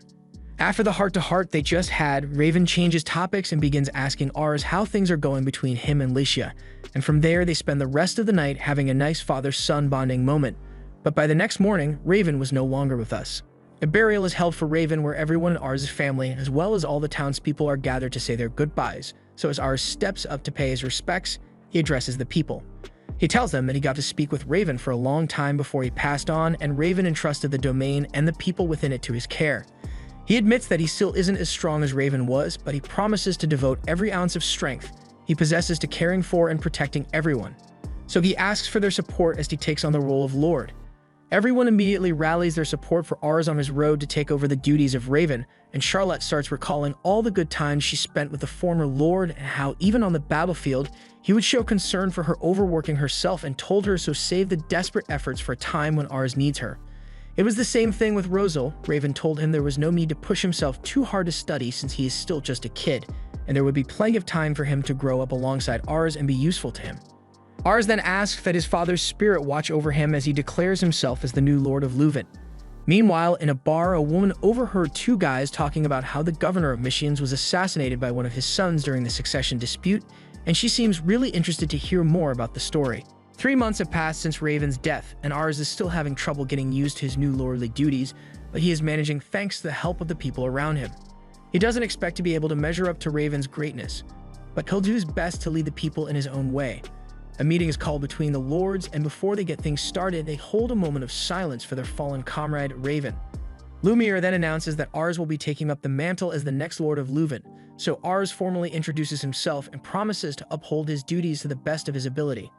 Now that Ars has officially been inducted, Lumiere says he is on equal footing with the rest of them, so they expect great things from him. Moving on to the agenda of this meeting, Lumiere talks about the succession war between Kuren and Vasmark. Kuren, whom he had already decided to support, has successfully raised an army, so he will have Minas explains what's going to happen. The capital of the mission's province, Arkantes, is currently occupied by the younger brother, Vasmark, so he has soldiers in much larger supply than Kuren. However, Kuren still controls the trading city of Sempler, which gives them economic superiority. In terms of advantage, these two cities are pretty equal to one another, so the deciding factor in this war is going to be the loyalties of the surrounding districts. For this reason, Kuren is trying to secure the support of the neighboring districts, but the one to the west, Piraina, refuses to yield to the pressure. The district of Piraina may only have a small military, but the shortest way to get to Arkantes for an attack is through Piraina, so it is imperative that they get Piraina under their control if they want to run effective supply chains to the battlefront, which could possibly lead to them losing the war. Lumiere had hoped to bring them to his side without a need for pointless fighting, but since Piraina has been so stubborn in their refusal, it has forced his hand. They are left with no other choice but to subjugate Piraina. Ars isn't on board with this idea and speaks up, asking that they allow him to try his own measures first before they decide on subjugation. Lumiere is shocked to hear this, but he is also intrigued to hear what Ars has in mind. Several days earlier, Ars was going over the current state of things with Rosal, but none of it made any sense to him. Why would the Piraina dig their heels in and refuse Lumiere when they know they are putting themselves at risk of being attacked as a result? There has to be more to the situation than meets the eye. Rosal doesn't know what this mystery factor could be, but attacking before they find out what it is would be a stupid move, so he thinks it would be better if they try to figure out the full situation first. Ars thinks it would be a good idea as well, but he isn't sure how to go about gathering information on the matter. That's when Reitz suggests that they should hire a mercenary group known as Shadow. Rumors say that they are frighteningly good at getting the info they are after, so Ars asks if it is possible for Reitz to get in contact with them. He says he'll do his best to get in touch, but in the meantime, Rosal asks Ars to suggest that they handle the Piraina problem by themselves at the next meeting. With all Ars' points outlined, Lumiere agrees to give Ars some time to investigate the reason for Piraina's stubbornness, so Ars thanks him for being so understanding. As the meeting comes to an end, Ars is relieved that it all ended up working out without any issues, and as they are leaving, they run into the group of orphans Charlotte had been helping back in the day. They are all really happy to see her, and she's really happy to see them as well. Sheikhan brought them some smoked meat as a gift. Ars is then greeted by the lady who runs the orphanage. Since he trusts her, he had asked that she take in as many orphans as possible and give them a home. And it seems to have made a difference, since all the kids have been doing pretty well lately. They all have their aspirations now, and they are steadily working towards achieving them, and Charlotte is really proud of them for it. The kids thank Ars for helping them out so much, but he can't take the credit for all of this after all. Charlotte is the one who sends most of her salary here to help them. The kids had no idea about this, so now they are even more grateful to Charlotte than they were before. Eventually, they all say their goodbyes, and Charlotte smiles as she watches them leave. Initially, she had thought about taking them with her to Lambert when Ars first requested that she become his retainer. But while Lambert is certainly a wonderful place to live, Ars thought being in a big city like Canera would provide them with much better opportunities to learn and grow. They are still kids, so it is important that they get to see a lot of things and decide for themselves what they wish to become. Just then, Ars is surprised when he hears his name called out by Lisha. He asks how she got here, so Lisha explains that she was accompanying her father since he had to come here for the meeting, but then she heard that Ars was in town as well, so she came looking for him. Ars is delighted to see her, but he wasn't prepared to meet her today, so he's a little flustered. Lisha looks behind him and sees the orphanage full of kids having fun, and she thinks it is truly the most wonderful thing. But then a muddy kid runs over and hugs her, so Ars starts panicking and offers to buy her a new dress immediately. However, Lisha doesn't seem to mind and even starts taking off her shoes so she can join the kids in playing. Seeing this, Ars is reminded of just how amazing Lisha truly is, and he is falling in love with her all over again. A while later, as all the kids and Charlotte are asleep, the mature kids all sit together and have a discussion. Ars tells Lisha that he has asked Reitz to put him in contact with a mercenary group known as Shadow, and if all goes well, Ars will get to negotiate with them about a job he wants done. Charlotte is intrigued, so she would like to hear all about it, even asking if she can accompany him when he goes to meet them. Ars is against the idea since it could be dangerous, but she insists on joining him since Reitz will be there to keep both of them safe anyway. He can't argue with her logic, so he agrees to go get her if the mercenary group agrees to meet with him. However, Licia surprises him when she says she intends on sleeping here. Ars is stunned that would explain why Licia had so much luggage with her when they met earlier today. And it's not like she has any way of leaving when it is already so late into the night, so Ars caves in and says she can stay. He gets up to go get a room ready for Licia, but the surprises keep on coming when Licia tells him she would be happy to share his bed. Ars immediately rejects the idea, and the sound of someone flirting with Ars wakes Charlotte up, so by the time Reitz returns, he finds Ars being badgered by both of them. Rosal asks Reitz if all women are as pushy as those two, but he failed to realize that he was also in the danger zone, so he gets dragged off by Charlotte. He calls out for help, but Reitz simply watches as he gets taken away to sleep in bed with everyone. That night, neither Ars nor Rosal was able to get even a second of sleep, so by the next morning, they both looked completely drained. Reitz later comes in to tell Ars that he managed to get in touch with the Shadow mercenary group. With this new development, they all get dressed and head outside. Before they leave, Ars is approached by the kids from the orphanage who ask him to come visit them again soon. They also thank Charlotte for everything she has done for them. Unfortunately, they would probably have left the orphanage by the time she gets the chance to visit again, but they promise to do their best while she's gone. Charlotte can't wait to see what kind of people they all become, but until then it's goodbye. Ars can tell that Charlotte is in a really good mood from their visit, but then he realizes that he hasn't been informed where they will be going so that they can meet the members of Shadow. Reitz tells him that the meeting place is at a bar on the outskirts of town, so Ars is even more impressed that he was able to find them to begin with. Reitz had a little help from an old member of his mercenary group, but there still wasn't sure it would work, so he's glad it turned out alright. Mercenary groups sometimes hire other mercenary groups to do jobs, and that's because they all have their own specialties. For instance, the group Reitz was formerly a part of specialized in handling frontline battles, but Shadow works with more covert missions. Intel, espionage, and even assassinations on occasion, so Ars is starting to get a little scared of meeting them. There is still one thing that has been bothering Reitz about the whole situation, and it's the fact that Shadow's former leader stepped down and was replaced by a rather young person. Ars asks if Reitz is worried that the new leaders won't be as good as the former one, but it's quite the opposite. The new leader is terrifyingly good at their work, and what concerns him is the fact that the new leader only takes jobs which he finds interesting. And money is not enough to sway her decision, so there's no way of knowing what kind of job he'll find interesting. Ars realizes how much of a challenge that could be, but he can't afford to fail since Lumiere is relying on him. They eventually arrive at the mercenary hideout, and Ars is immediately greeted by two ladies there. They think Ars is cute, so they offer him some juice, but the buff waiter tells them that all the tables are taken, so Ars and his group are going to have to leave. Ars can't believe he is being turned away before he even gets to meet with the Shadow leader, but Reitz knows how to handle this.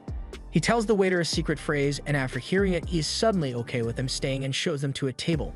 Everyone in the room is staring at them, and Charlotte thinks they are being really rude, so she's considering going domestic terrorist on this joint. Reitz calms her down and suggests that they just order some food.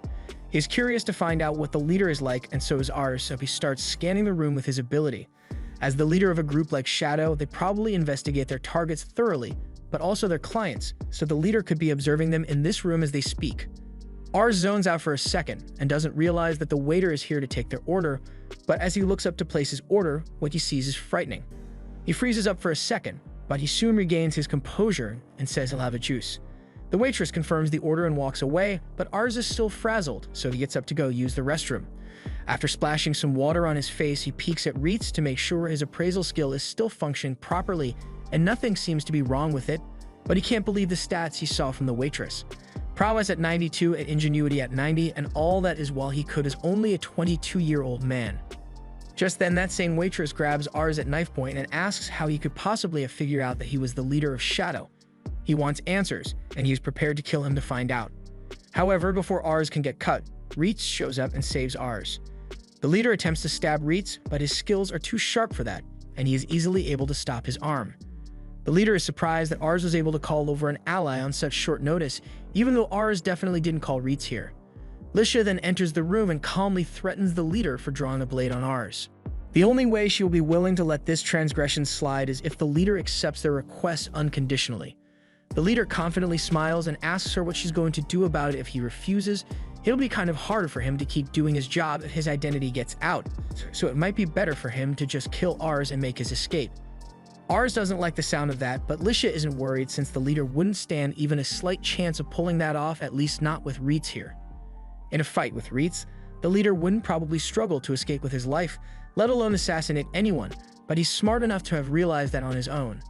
But even if he decides to take the gamble and refuse their request anyway, Licia assures him that there will be no hole on earth that he could use to escape her wrath.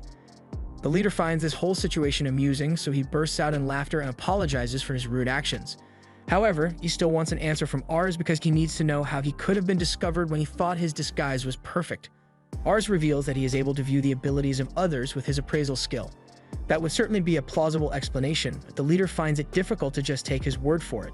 So Ars asks if there is any way he can prove it to him. While saying this, Ars calls the leader by his name Mazak, which he saw from the status window, and this grabs his attention since no one by him knows his real name. He doesn't even use it anymore and calls himself Pham, but the fact that Ars knew that name is all the proof he needs for the legitimacy of his skill. He agrees to take Ars' job because he has taken a liking to him, but also because he would rather not die at the hands of Reitz today. Ars is happy that Pham is willing to help him, but he hasn't even discussed the details of the job yet, and he still doesn't know anything about Ars. Pham says he doesn't need to bother since he can already tell that Ars is a great person from the people he surrounds himself with. Reitz is not one to be messed with, and Licia looks like she has special forms of torture ready for anyone who hurts Ars, so he would rather stay on his good side. Pham walks out and says they can discuss the details of the job in the back room, and once they are alone, Reitz thanks Licia for what she did back there. When she saw the look on Ars's face, she knew the waitress had to be the leader of Shadow, so she discussed it with Reitz after he left, and they decided to follow him. Ars thanks them for saving his life, and later, they give Pham the details of the mission. If it's just to figure out why Piranha won't back down, then it should be fairly easy to do, and since this is the first time they'll be doing business, he'll even give them a discount and only collect 1 gold for payment. Ars asks how long it will take to get this done, and after thinking about it, Pham says it will take him about 5 days to complete, which is a lot sooner than Ars had expected, so with the details confirmed, he leaves the rest up to Pham. Now that the negotiations for the job have been summed, the three return to their table where Charlotte has been stuffing her face for a while now. She still has no idea what they were doing since they were gone for a long time, so Licia explains they had a run-in with the leader of Shadow. Ars merely got killed, but they eventually managed to strike a deal with Pham. Charlotte is disappointed that they didn't tell her before they went and did all that since she would have liked to see Pham in person, and soon after. Pham comes to the table with a plate of pancakes, and Ars is left speechless because Pham's waitress act is utterly flawless, and it would have totally fooled Ars too if he hadn't seen his stats before. A few days later, Ars returns to the restaurant as Pham had asked, and upon arrival, he sees the place is completely empty. He asks Pham where all the other members of Shadow are, so Pham explains that they are off on a different investigation job since this kind of work requires a lot of manpower. That makes sense, so Ars asks how many people Pham had to take to fulfill his request, but for Ars' mission, Pham just did it on his own because he thought it would be interesting. Ars is surprised that Pham went in solo, but then again, with his stats, it wouldn't be too far of a stretch for him. His skills in this type of work are probably why he became the leader of Shadow despite having a mediocre leadership score. Without wasting any more time, Pham informs Ars that the investigation was a success as he managed to figure out why Piranha refuses to side with Curran, although he can't tell them how he got his information since it's a trade secret. While he was investigating, he got his hands on a piece of paper that is pretty important, and it explains everything. Ars takes a look and sees that the paper is actually a pact containing the signatures of all the people who have sided with Vasmark in the war. And among those signatories, there's one in particular that stands out, the signature of the Lord of the Massa District. Ars isn't familiar with the Massa District, so Reitz gives him a little geography lesson and explains that it is located over here in the west, and it is known for having one of the largest infantries on the continent, even rivaling that of the Arcantes army, so they would be a game changer to whichever faction they sided with. From what they know, Massa had chosen to side with them in assisting Curran, yet this document shows Massa pledging their support to Vasmark. If this pact is genuine, then it means that Mesa has betrayed them, but Ars can't understand why they would do such, and Pham couldn't get any information on Massa's reasons for betraying Curran. But from what they've learned, one thing is certain. If Lumiere continues with his plan to invade Piranha, then Massa may undermine the invasion by encircling Lumiere's forces, or even worse, Massa may defeat Lumiere's army altogether. Losing Lumaire's army would tip the scales of this war wildly in favor of Vazmark. So Piranha has likely concluded that joining Lumaire and siding with Curran is a losing prospect, which explains why they refuse to offer any assistance. Just to make sure, Reitz asks Pham if he can guarantee that the pact he showed them is truly genuine, as even if he says it's a trade secret, it couldn't have been easy to acquire such important documents. Pham states that he never reveals his methods to anyone, even if it is to his most trusted allies, but he can assure Reitz that this pact was found in Castle Piranha, within the room where the headman sleeps. Seeing that Pham is very serious about this, Reitz apologizes for doubting him and accepts that the pact must be real. Their business with Pham has now been concluded, and as a goodwill gesture, he allows Ars and Reitz to take the pact document with them. Ars is amazed by Pham's skill and efficiency in reconnaissance, so he regards him as a real ninja, but before he forgets, he starts reaching into his pocket to pay Pham for the remainder of the agreed-upon amount. However, Pham tells him to save it since he doesn't need Ars to pay anymore. Ars doesn't think it is fair to withhold payment from Pham since he was able to provide exactly what Ars had asked for. But Pham tells him to consider it a way of apologizing for nearly killing him when they first met and a kind gesture towards their future deals. Ars eventually agrees to keep the second half of the payment, but he'll pay Pham extra the next time they require his services. But in the meantime, he and Reitz need to go inform Lumaire of Masa's betrayal at once. Back at Castle Canaire, Lumaire is shocked to find out that Mesa intends to side with Vazmark instead, so he asks Ars if he is sure that this pact is genuine. Ars assures him his source said that the pact came from Castle Piranha, so Lumaire believes him. Although it still makes no sense since Lumaire knows that the head of Masa has always thought highly of Curran, so why would he betray him now?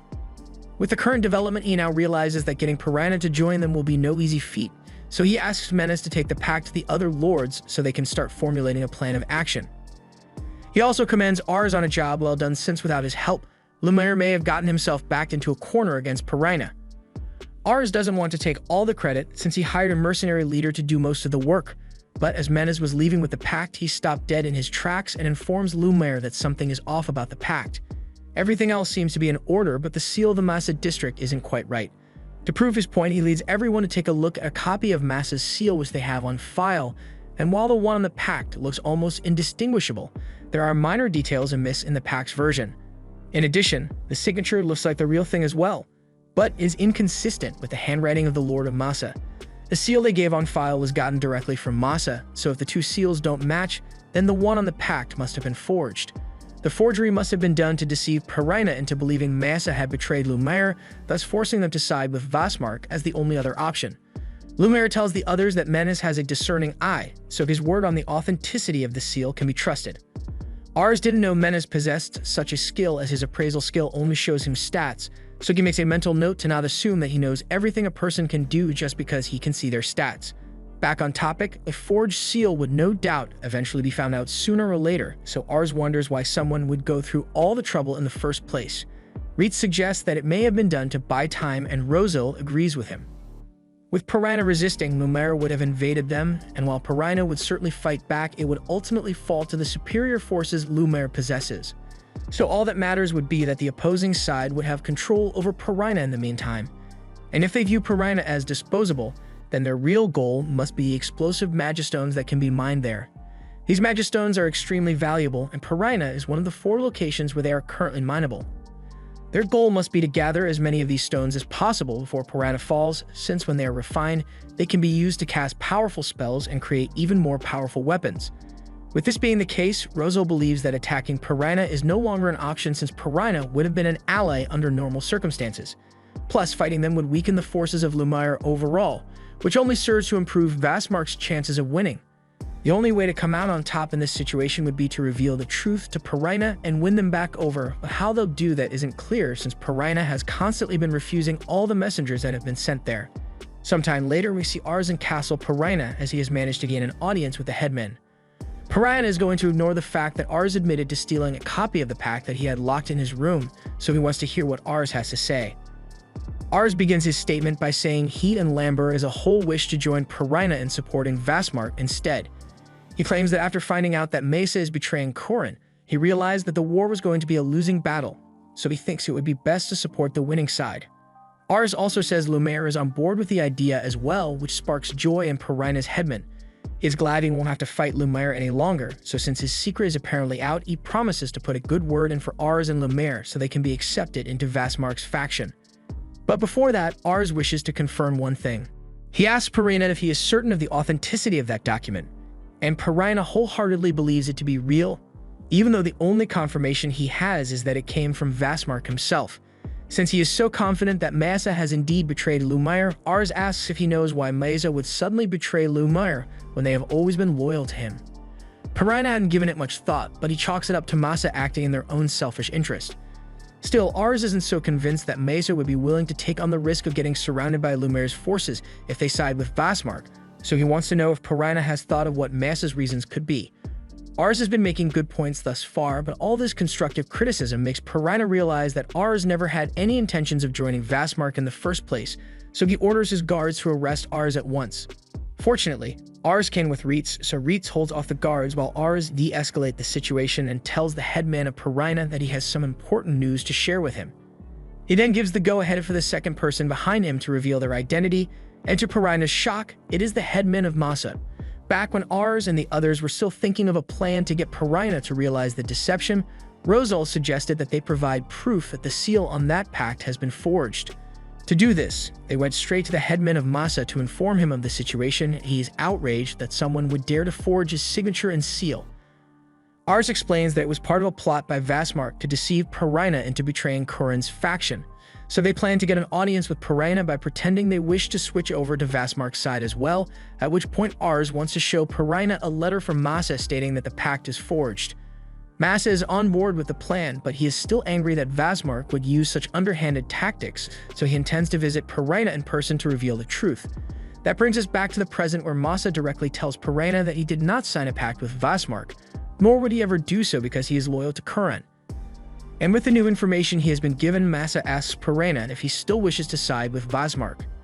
Pirina resigns himself and admits that he wishes to side with Curran again, but he also betrayed him, even if it was due to deception, so he doubts Curran would be willing to take him back. Indeed, betrayal is a difficult thing to forgive, but Mesa knows Pirina only did it because he wanted to ensure the safety of his people by winning the war at all costs. But be that as it may, Pirina should have investigated the matter before making any rash decisions, so Mesa cannot ignore how easily he was fooled. Pirina is ready to accept any decision Mesa makes, but since it was Ars who discovered the forgery in the first place, he leaves the decision of Pirina's fate up to Ars. Ars is caught off guard, but after composing himself, he agrees that Pirina has acted foolishly and could have caused grave harm to Curran's faction, but everyone makes mistakes, and while it may be naive of him to be so forgiving, he is just glad that they managed to resolve all this without any bloodshed. So he is more than happy to have Pirina return to being an ally. Pirina is grateful to Ars for his kindness, and Mesa approves of Ars' decision as well, so there's nothing more to discuss. As he is leaving, he asks Ars to inform Lumiere of the new developments, and Ars thanks him for coming along to help clear up the misunderstanding. On the contrary, Masa believes he should be the one thanking Ars since he was able to see through the enemy's plot and ultimately resolve the whole matter without conflict. So he has high hopes for the great things Ars will be able to accomplish. After everything was settled, Ars returns home where he visits Raven's grave. He talks about everything that happened recently and how it concluded with Pirina pledging their loyalty to Lumiere once more. Unfortunately, by the time Ars was able to make Pirina realize Vastmark's deception, he had already been able to acquire a large number of explosive magistones from the mines of the Pirina district. Just then, Ars is approached by Reitz and Rosal, who've been looking for him all over. They ask Ars if he is alright, and he says he's fine, but he has a lot on his mind. Both Masa and Pirina were desperate to protect their people, and Ars respects them for their strength as lords, but if Ars didn't have people like Reitz or Rosal by his side, then he would have been powerless to influence the situation in any way. However, Reitz reminds Ars that he will always be by Ars' side along with the others, so all he needs to worry about is doing what he feels is the right thing. Just then, Ars hears a maid running over to inform him that a carriage has arrived, and to his surprise, it is Lumiere who came to see him. Lumiere wanted to visit the grave of his longtime friend and associate at least once, so he pays his respects to Raven's grave. But he also had another reason for coming and informs Ars that Curran wants to meet him. This is a total shock to Ars since in terms of hierarchy, this is like a homeowners association community leader getting to meet the president, so Ars doesn't think he is worthy of such an honor. However, after Lumiere informed Curran of Ars' recent achievement, he grew interested in Ars and personally asked to see him, so Ars accepts and says he'll mentally prepare himself for the day he meets him. Unfortunately, that day is today as Lumiere came here intending on taking Ars to see Corin immediately. Ars starts panicking because he's not ready for this at all, but with the support of Reitz and Rosal, Ars agrees to accompany Lumiere to see Corin immediately. Meanwhile, back in the manor, Charlotte was busy picking out her outfit for a party Ars had planned, when a maid had to come and deliver the bad news that everyone has already left to meet Corin without her. On the carriage ride to meet Corin, Rosal asks Reitz if it was really okay for them to leave Charlotte behind like they just did, but he justifies it by saying they need someone to defend Lamberg while they are gone. And besides, Charlotte is bound to forgive them if they bring a present back for her. Right now, Reitz is more worried about Ars, who has been quaking non-stop since they set out. Ars says he's fine, but he just wasn't expecting to meet Corin on such short notice. The man could possibly become the next governor of missions, so it's baffling to Ars why he would want to meet a small-town lord like him. Just so that he can be informed, Ars asks Rosal what the occasion is for the party he has been invited to, so Rosal explains that Corin summoned tons of influential nobles from all over the land, which means he is probably trying to raise morale among his supporters by meeting them in person. Hearing that there are going to be a lot of important nobles in addition to Corin, Ars starts feeling worse about this whole thing, but it's too late to back out now as they already arrived. Ars and the others look out the window and are amazed by how beautiful the trading city looks, making Ars realize that he needs to put in a lot of work if he plans to turn Lamberg into a place as beautiful as this. Reitz suggests that today's banquet might be the perfect opportunity for Ars to establish a good reputation among the elites, and Ars agrees to do his best toward that end goal. As they reach Semper Castle, all the guests begin filling the halls, but Ars notices that all eyes seem to be on him for some reason. None of them recognize Ars, so they think it's a bit out of place for a kid to be here on his own, and Ars is getting self-conscious about it. He soon spots a familiar face though and sees Lumiere across the hall while he's being treated by the other nobles. Lumiere notices Ars and tells him to join them since he is a lord as well, so Ars comes over and Lumiere introduces him to the other lords as the new lord of Lamberg. A moment later, trumpets sound to announce the arrival of Corin, so everyone bows their heads in anticipation of his arrival. Corin enters the room and tells them that they can raise their heads, and after finally getting to meet the man himself, the first thing Ars does is take a look at his stats. As expected, he possesses amazing stats befitting a leader, so Ars can understand why Lumiere and the others chose to follow him. But if Corin is already this amazing, Ars wonders what Vasmark must be like since the rumors always said he was even more amazing than Corin. Corin addresses everyone at the party and thanks them all for making an effort to show up. He called them here to inform them that this Duchy Trade City is currently facing a fire situation as a result of Corin's father's passing. That is the fact that Vasmark has chosen to wage war on Corin for the right to succeed their father, even though Corin is the rightful heir. Unfortunately, the Summerfort Empire missed the part where that's their problem, so they're staying out of the dispute. Over the history of the Empire, it has succumbed to corruption, so Corin believes that the only way to fix it is through destruction and rebirth. So he vows to win this war and unify all the regions of Mission, turning it into the new nation of Mission. This means he wants to make Mission its own independent nation. But he knows better than anyone that doing that is not going to be an easy feat. However, with the support of everyone here, Corin is sure that they can accomplish anything because he thinks of them as the brightest and best people he could ask to stand by his side. And there is one person in particular, whom he wishes to appreciate for their accomplishments. He calls Ars up to the front so that everyone can see him, and Ars is frozen in shock, but with a little nudge from Rosal and Reitz, he eventually makes his way to the front and introduces himself. Corin then addresses the crowd and tells them all that Vasmark shamelessly forged documents to trick Perina into siding with him, but Ars was able to see through the plot and help win Perina back over to their side without any needless fighting. The other nobles can't believe that a child like Ars was able to achieve so much, but Corin tells them age doesn't matter. What matters is the results you were able to deliver. And right now, Ars has more accomplishments than anyone else in this room, so he asks for a round of applause for Ars. Ars graciously accepts the praise, and a while later, after he has spent some time meeting all the other lords, Ars is completely wiped out. He goes to the balcony to get some much-needed fresh air, but while he's out there, he bumps into Corin. Corin wanted to get a chance to talk to Ars in private, and he brings up what he has heard about Ars gathering very capable vassals. It's not often that he hears Lumiere speak so highly of someone, and it would seem that Ars is not only quite smart, but also possesses a good eye for talented people. So if he wants to ask Ars an honest question, he just got to meet everyone that serves under Corin. So Corin wants to know what he thinks of them. Ars in appraised them when he first met everyone, but if he's being honest, all their abilities are pretty mid. But he doesn't know if he can just tell Corin that. Curran asks for an honest answer though, so Ars tells him that he didn't see anyone that was particularly amazing out there, so Curran asks Ars if he believes his own vassals are better than Curran's, and Ars respectfully tells him that the people he has have more talent than all of Curran's people combined. Ars thought Curran might get mad, but he actually appreciates Ars' honest opinion and says he knows that even though his vassals are definitely good and focused people, they aren't exactly top of the line. It just makes him realize that it is going to be incredibly difficult to win the war with the resources he has on hand right now. There are a lot of smart and talented people over on Vastmark's side, so while Curran may have more military power and money than they do, that won't mean much if the ones leading the war efforts are incompetent. That's why he was extremely relieved to hear of the work Ars did, because it makes him glad to see that there's new talent on the rise. He has high hopes for Ars and even tells him that if he proves himself in battle, he will be rewarded with a promotion to the new Lord of Caner.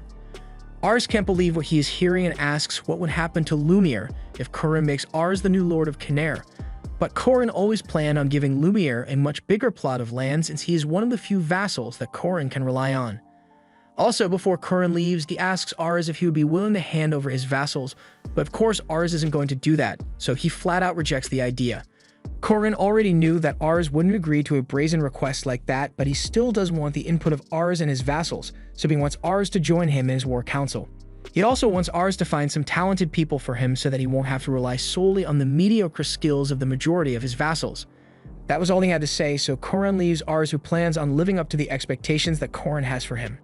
Meanwhile, over in Castle Arcantes, Vastmark is informed that his deception has been discovered, so Pirina has cut ties with him.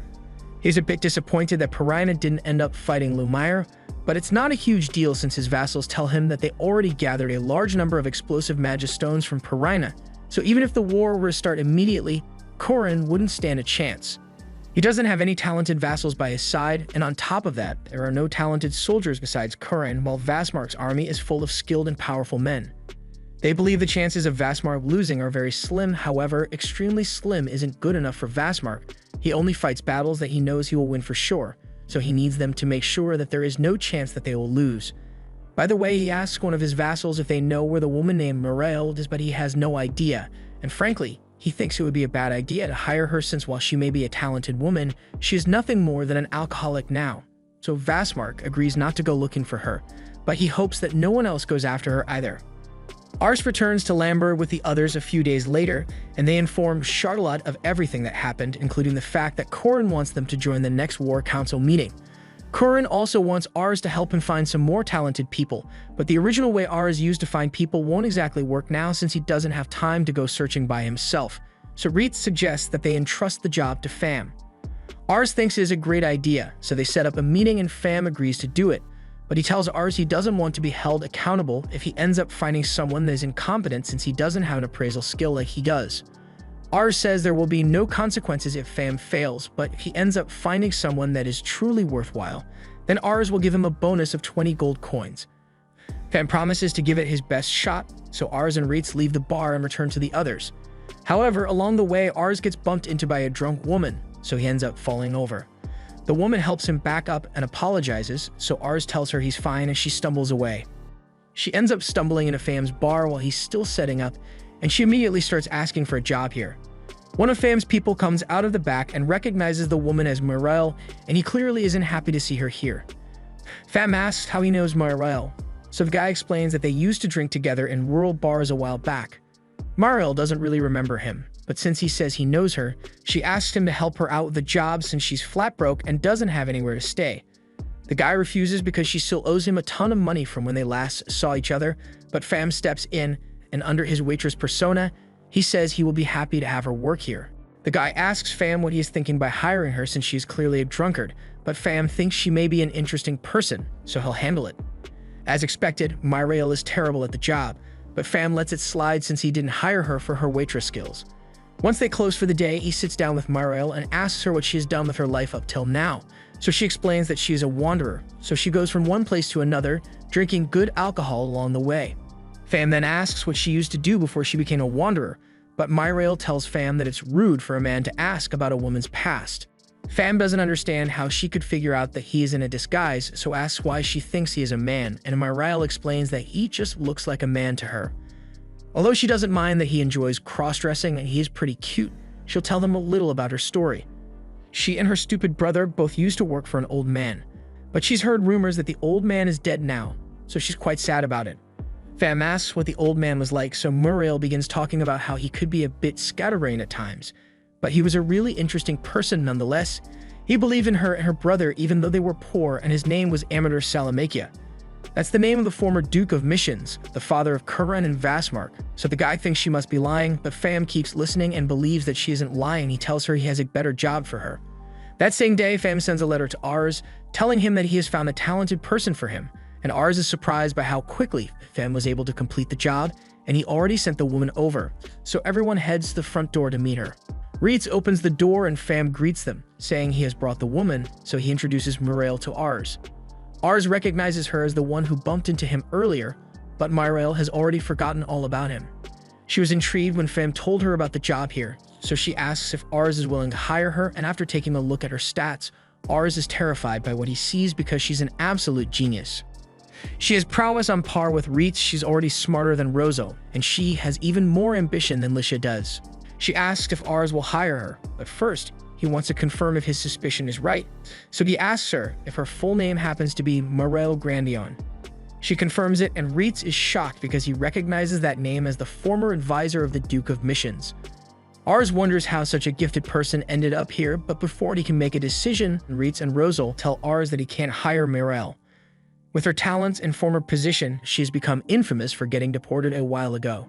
Muriel tells them it's just a rumor since she left of her own free will. But Reitz also has other concerns because her younger brother, Thomas, is serving under the Vasmark's faction, so it is entirely possible that she may be acting as a spy for the sake of her brother. Muriel denies this as well since she doesn't get along with Thomas at all, but Reitz still doesn't trust her, so Fam asks Ars what he wishes to do with her. Reitz and Rosal believe the best choice is to tell Muriel to leave immediately, but Ars ignores their opinion on this one and tells Muriel that she's got the job. The others try to warn Ars that it could be dangerous to bring Muriel on board when they aren't certain of her motivations. But if you learned anything from meeting Lisha, it's that someone having high ambition doesn't necessarily mean they will betray you. Also, he's not dumb enough to let such prime talent slip out of his fingers for no reason, so he gives her a pass. Unfortunately, after just a few days of working here, there are many reasons why Muriel shouldn't have been hired, as Reitz comes running into Ars's study to tell him that Muriel has terrible work ethic and just spent half the day sleeping. And even when she finally rolled out of bed, she just spent her time drinking rather than helping the soldiers train. Ars tries to think of a reason to justify her behavior, but then Rosal enters the room and tells Ars that Muriel sucks as a teacher. She could be smarter than him, but that doesn't mean she knows what she's doing, because when Rosal asked her to teach him some stuff, she started forcing him to run for no reason, and she wouldn't explain why either. In spite of all that she has failed to do, Ars is still blinded by the high stats, so he asks them to give her one more chance. But then they hear loud explosions outside, and it's enough to scare everyone in the army into thinking they are under attack. But as they head outside to check on what's going on, they find Muriel encouraging Charlotte to shoot more fireballs. Ars asks Charlotte what she's doing, so she explains that Muriel wanted to see her use her magic, so she's showing her. Even if it was a demonstration, there's no reason to use so much firepower within the grounds, or at the very least, they could have asked for permission beforehand. Muriel apologizes for her mistake, although it doesn't look like she cares much, and Ars was ready to forgive her since no one really got hurt. But then he notices how everyone is acting hostile towards Muriel, and it looks like it's not just Reitz and Rosal who have grievances with her. The soldiers are at their wits' end with how careless Muriel acts all the time, and the maids have been forced to work overtime just to clean up the messes she keeps making. Muriel understands their frustrations, but she's just acting the way she always does, so it's really hard to change her behaviors all of a sudden. The other workers aren't willing to put up with her anymore, so Muriel asks Ars what he wants to do about it. Ars doesn't want to get rid of her, but he also wants to respect the wishes of his people, so if things don't change with Muriel's behavior soon, he may be forced to fire her. Muriel is bummed since she really doesn't want to leave Ars' side, and that seems odd to him since they just met a few days ago, and with everyone hating her. It's not likely she'd be having fun. Ars asks why she wants to stay, so Muriel explains that it's because Ars was the first person to agree with her since the late Duke of Missions. There's also a few other reasons why, but if she wants to stay here, it looks like she's going to have to prove her usefulness. So she asks to hold a mock battle, since she's the type who's more useful out in the field. Ars thinks a mock battle may be a little excessive, but Reitz and the others are fine with a mock battle if it means they can take out their frustrations on her. Charlotte doesn't really care about any of this, but Ars is freaking out since he doesn't know how to handle a feud like this. He ends up agreeing to hold the mock battle, so on the day it is set to be held, Ars is gathered in front of his soldiers to address them. Lisha is there as well since she had heard about it and wished to cheer Ars on. Mariel has heard a lot about Lisha, and likewise, Lisha has heard all about how Mariel is a lazy but brilliant tactician from the letters Ars has written to her. Ars tries to claim he didn't call her lazy, but Mariel is okay with it since he's the only one who agreed with her. She then pulls him into her chest and jokes about marrying him someday, and all the while Lisha is watching with a fake smile, probably planning out ways to murder Mariel for this. The time for the mock battle arrives, so Ars explains the rules of the battle to everyone. The soldiers will be divided into teams of 2, each with 50 people, and the battle will be held in the eastern forest until sunset. In order to win, you must take out more of your enemy's soldiers than they manage to take from you. However, if you manage to capture the enemy's leader or wipe out the enemy team entirely, then it is an automatic victory. They will use usually blunt wooden swords as weapons to avoid injury, so if you get hit in the head or chest, Ars asks them to stop participating in the game. Ars asks if anyone has any questions to ask him, so Charlotte asks if she's allowed to use her magic during the mock battle. Ars tells her that fire magic is banned since it would effectively one-shot everyone the second she used it, but that means there's nothing for her to do since magic is her thing. However, Ars says everyone will be provided with magic potions of sound and light, so he wants Charlotte to use them wisely. They can't be used as weapons directly, so they should be safe for the battle, but they are still effective as flashbangs or distractions. With the rules settled, Ars asks how everyone wants the teams to be arranged. He wants to see how well Mariel does in a battle, so Ars thinks it's best if he is on the same team as Mariel, so he can see how well she performs. But no one else wants to join Mariel's side since Reitz and Rosal don't like her, and Lisha is still formulating a murder plan for what she did earlier. Although Charlotte just wants to get a chance to go up against Mariel. To make sure she gets fired, the soldiers decide to give Mariel the inexperienced new recruits. However, Mariel doesn't seem to mind since a bunch of new soldiers won't change the outcome of the match, and she somehow managed to get another jug of wine. So even though Ars agreed to hold this battle to get people to accept Mariel, her behavior is doing the exact opposite for her case. Anyway, there's nothing he can do about it now, so he just tells everyone to get ready to begin the battle. As they all arrive in the forest and have everything stationed, Charlotte asks if the battle is really fair since their side has all the people with talents for battle. Reitz says it's perfectly fair since the strength of Leuven is in its unity, and right now, everyone is united against Mariel. Meanwhile, in the back, Rosal is dreading the thought of having Mariel become a permanent member of the Leuven house since he already has enough to deal with having Lisha and Charlotte around, so he asks Reitz to do his best to get her fired. Meanwhile, Ars asks his team to do their best, but the soldiers aren't feeling motivated at all. Ars asks Mariel if she's really okay with the battle since they have Reitz on the opposing team, and yeah, Reitz is a force to be reckoned with and she knows it. She also thinks Charlotte is amazingly powerful when it comes to magic, so it's impressive that Ars was able to find people as amazing as them to become his vassals. In contrast, their team is made up entirely of newbies, so there's no way they could ever win a head-on fight. The soldiers know this is true, but they are still upset that Mariel just said it straight to their faces like that. She doesn't see anything wrong with saying things as long as it's true, but even with her shortcomings, she believes they can still win this battle. They may lack military power and her team may hate her, but as a tactician, her job is to find a way to win the battle, no matter what it takes. Ars' team is the first to give the signal that they are ready, so Reitz goes over the plan with his team once more. There's no way the other team could win the battle if they used normal strategies, so there's a high likelihood that they will attempt a sneak attack or ranged assault. But in order to beat them, all they need to do is go for a direct frontal assault. They'll split into 2 teams led by Reitz and Rosal, and since Mariel is likely to attack Rosal's team if they go for a sneak attack, then Reitz will return to save him and wipe her team out. They set out into the forest and they hear one of their alarms go off, so they know someone from Mariel's side has entered their side of the forest. They rush over to the location and find a mage who immediately asks to be allowed to defect to their side. Reitz immediately thinks it's a trap, but the boy offers to inform him of the plan Mariel decided on. He says that Mariel asks everyone to yell that the enemy is attacking to confuse Reitz, so when he inevitably falls into the trap she has set, she and Ars will trap him in the fort, and then they'll launch an all-out attack on Rosal's team to capture him and win. Reetz's team isn't buying it since there's no way ours would agree to such underhanded tactics as those, and the mage admits that everything he said just now was a lie.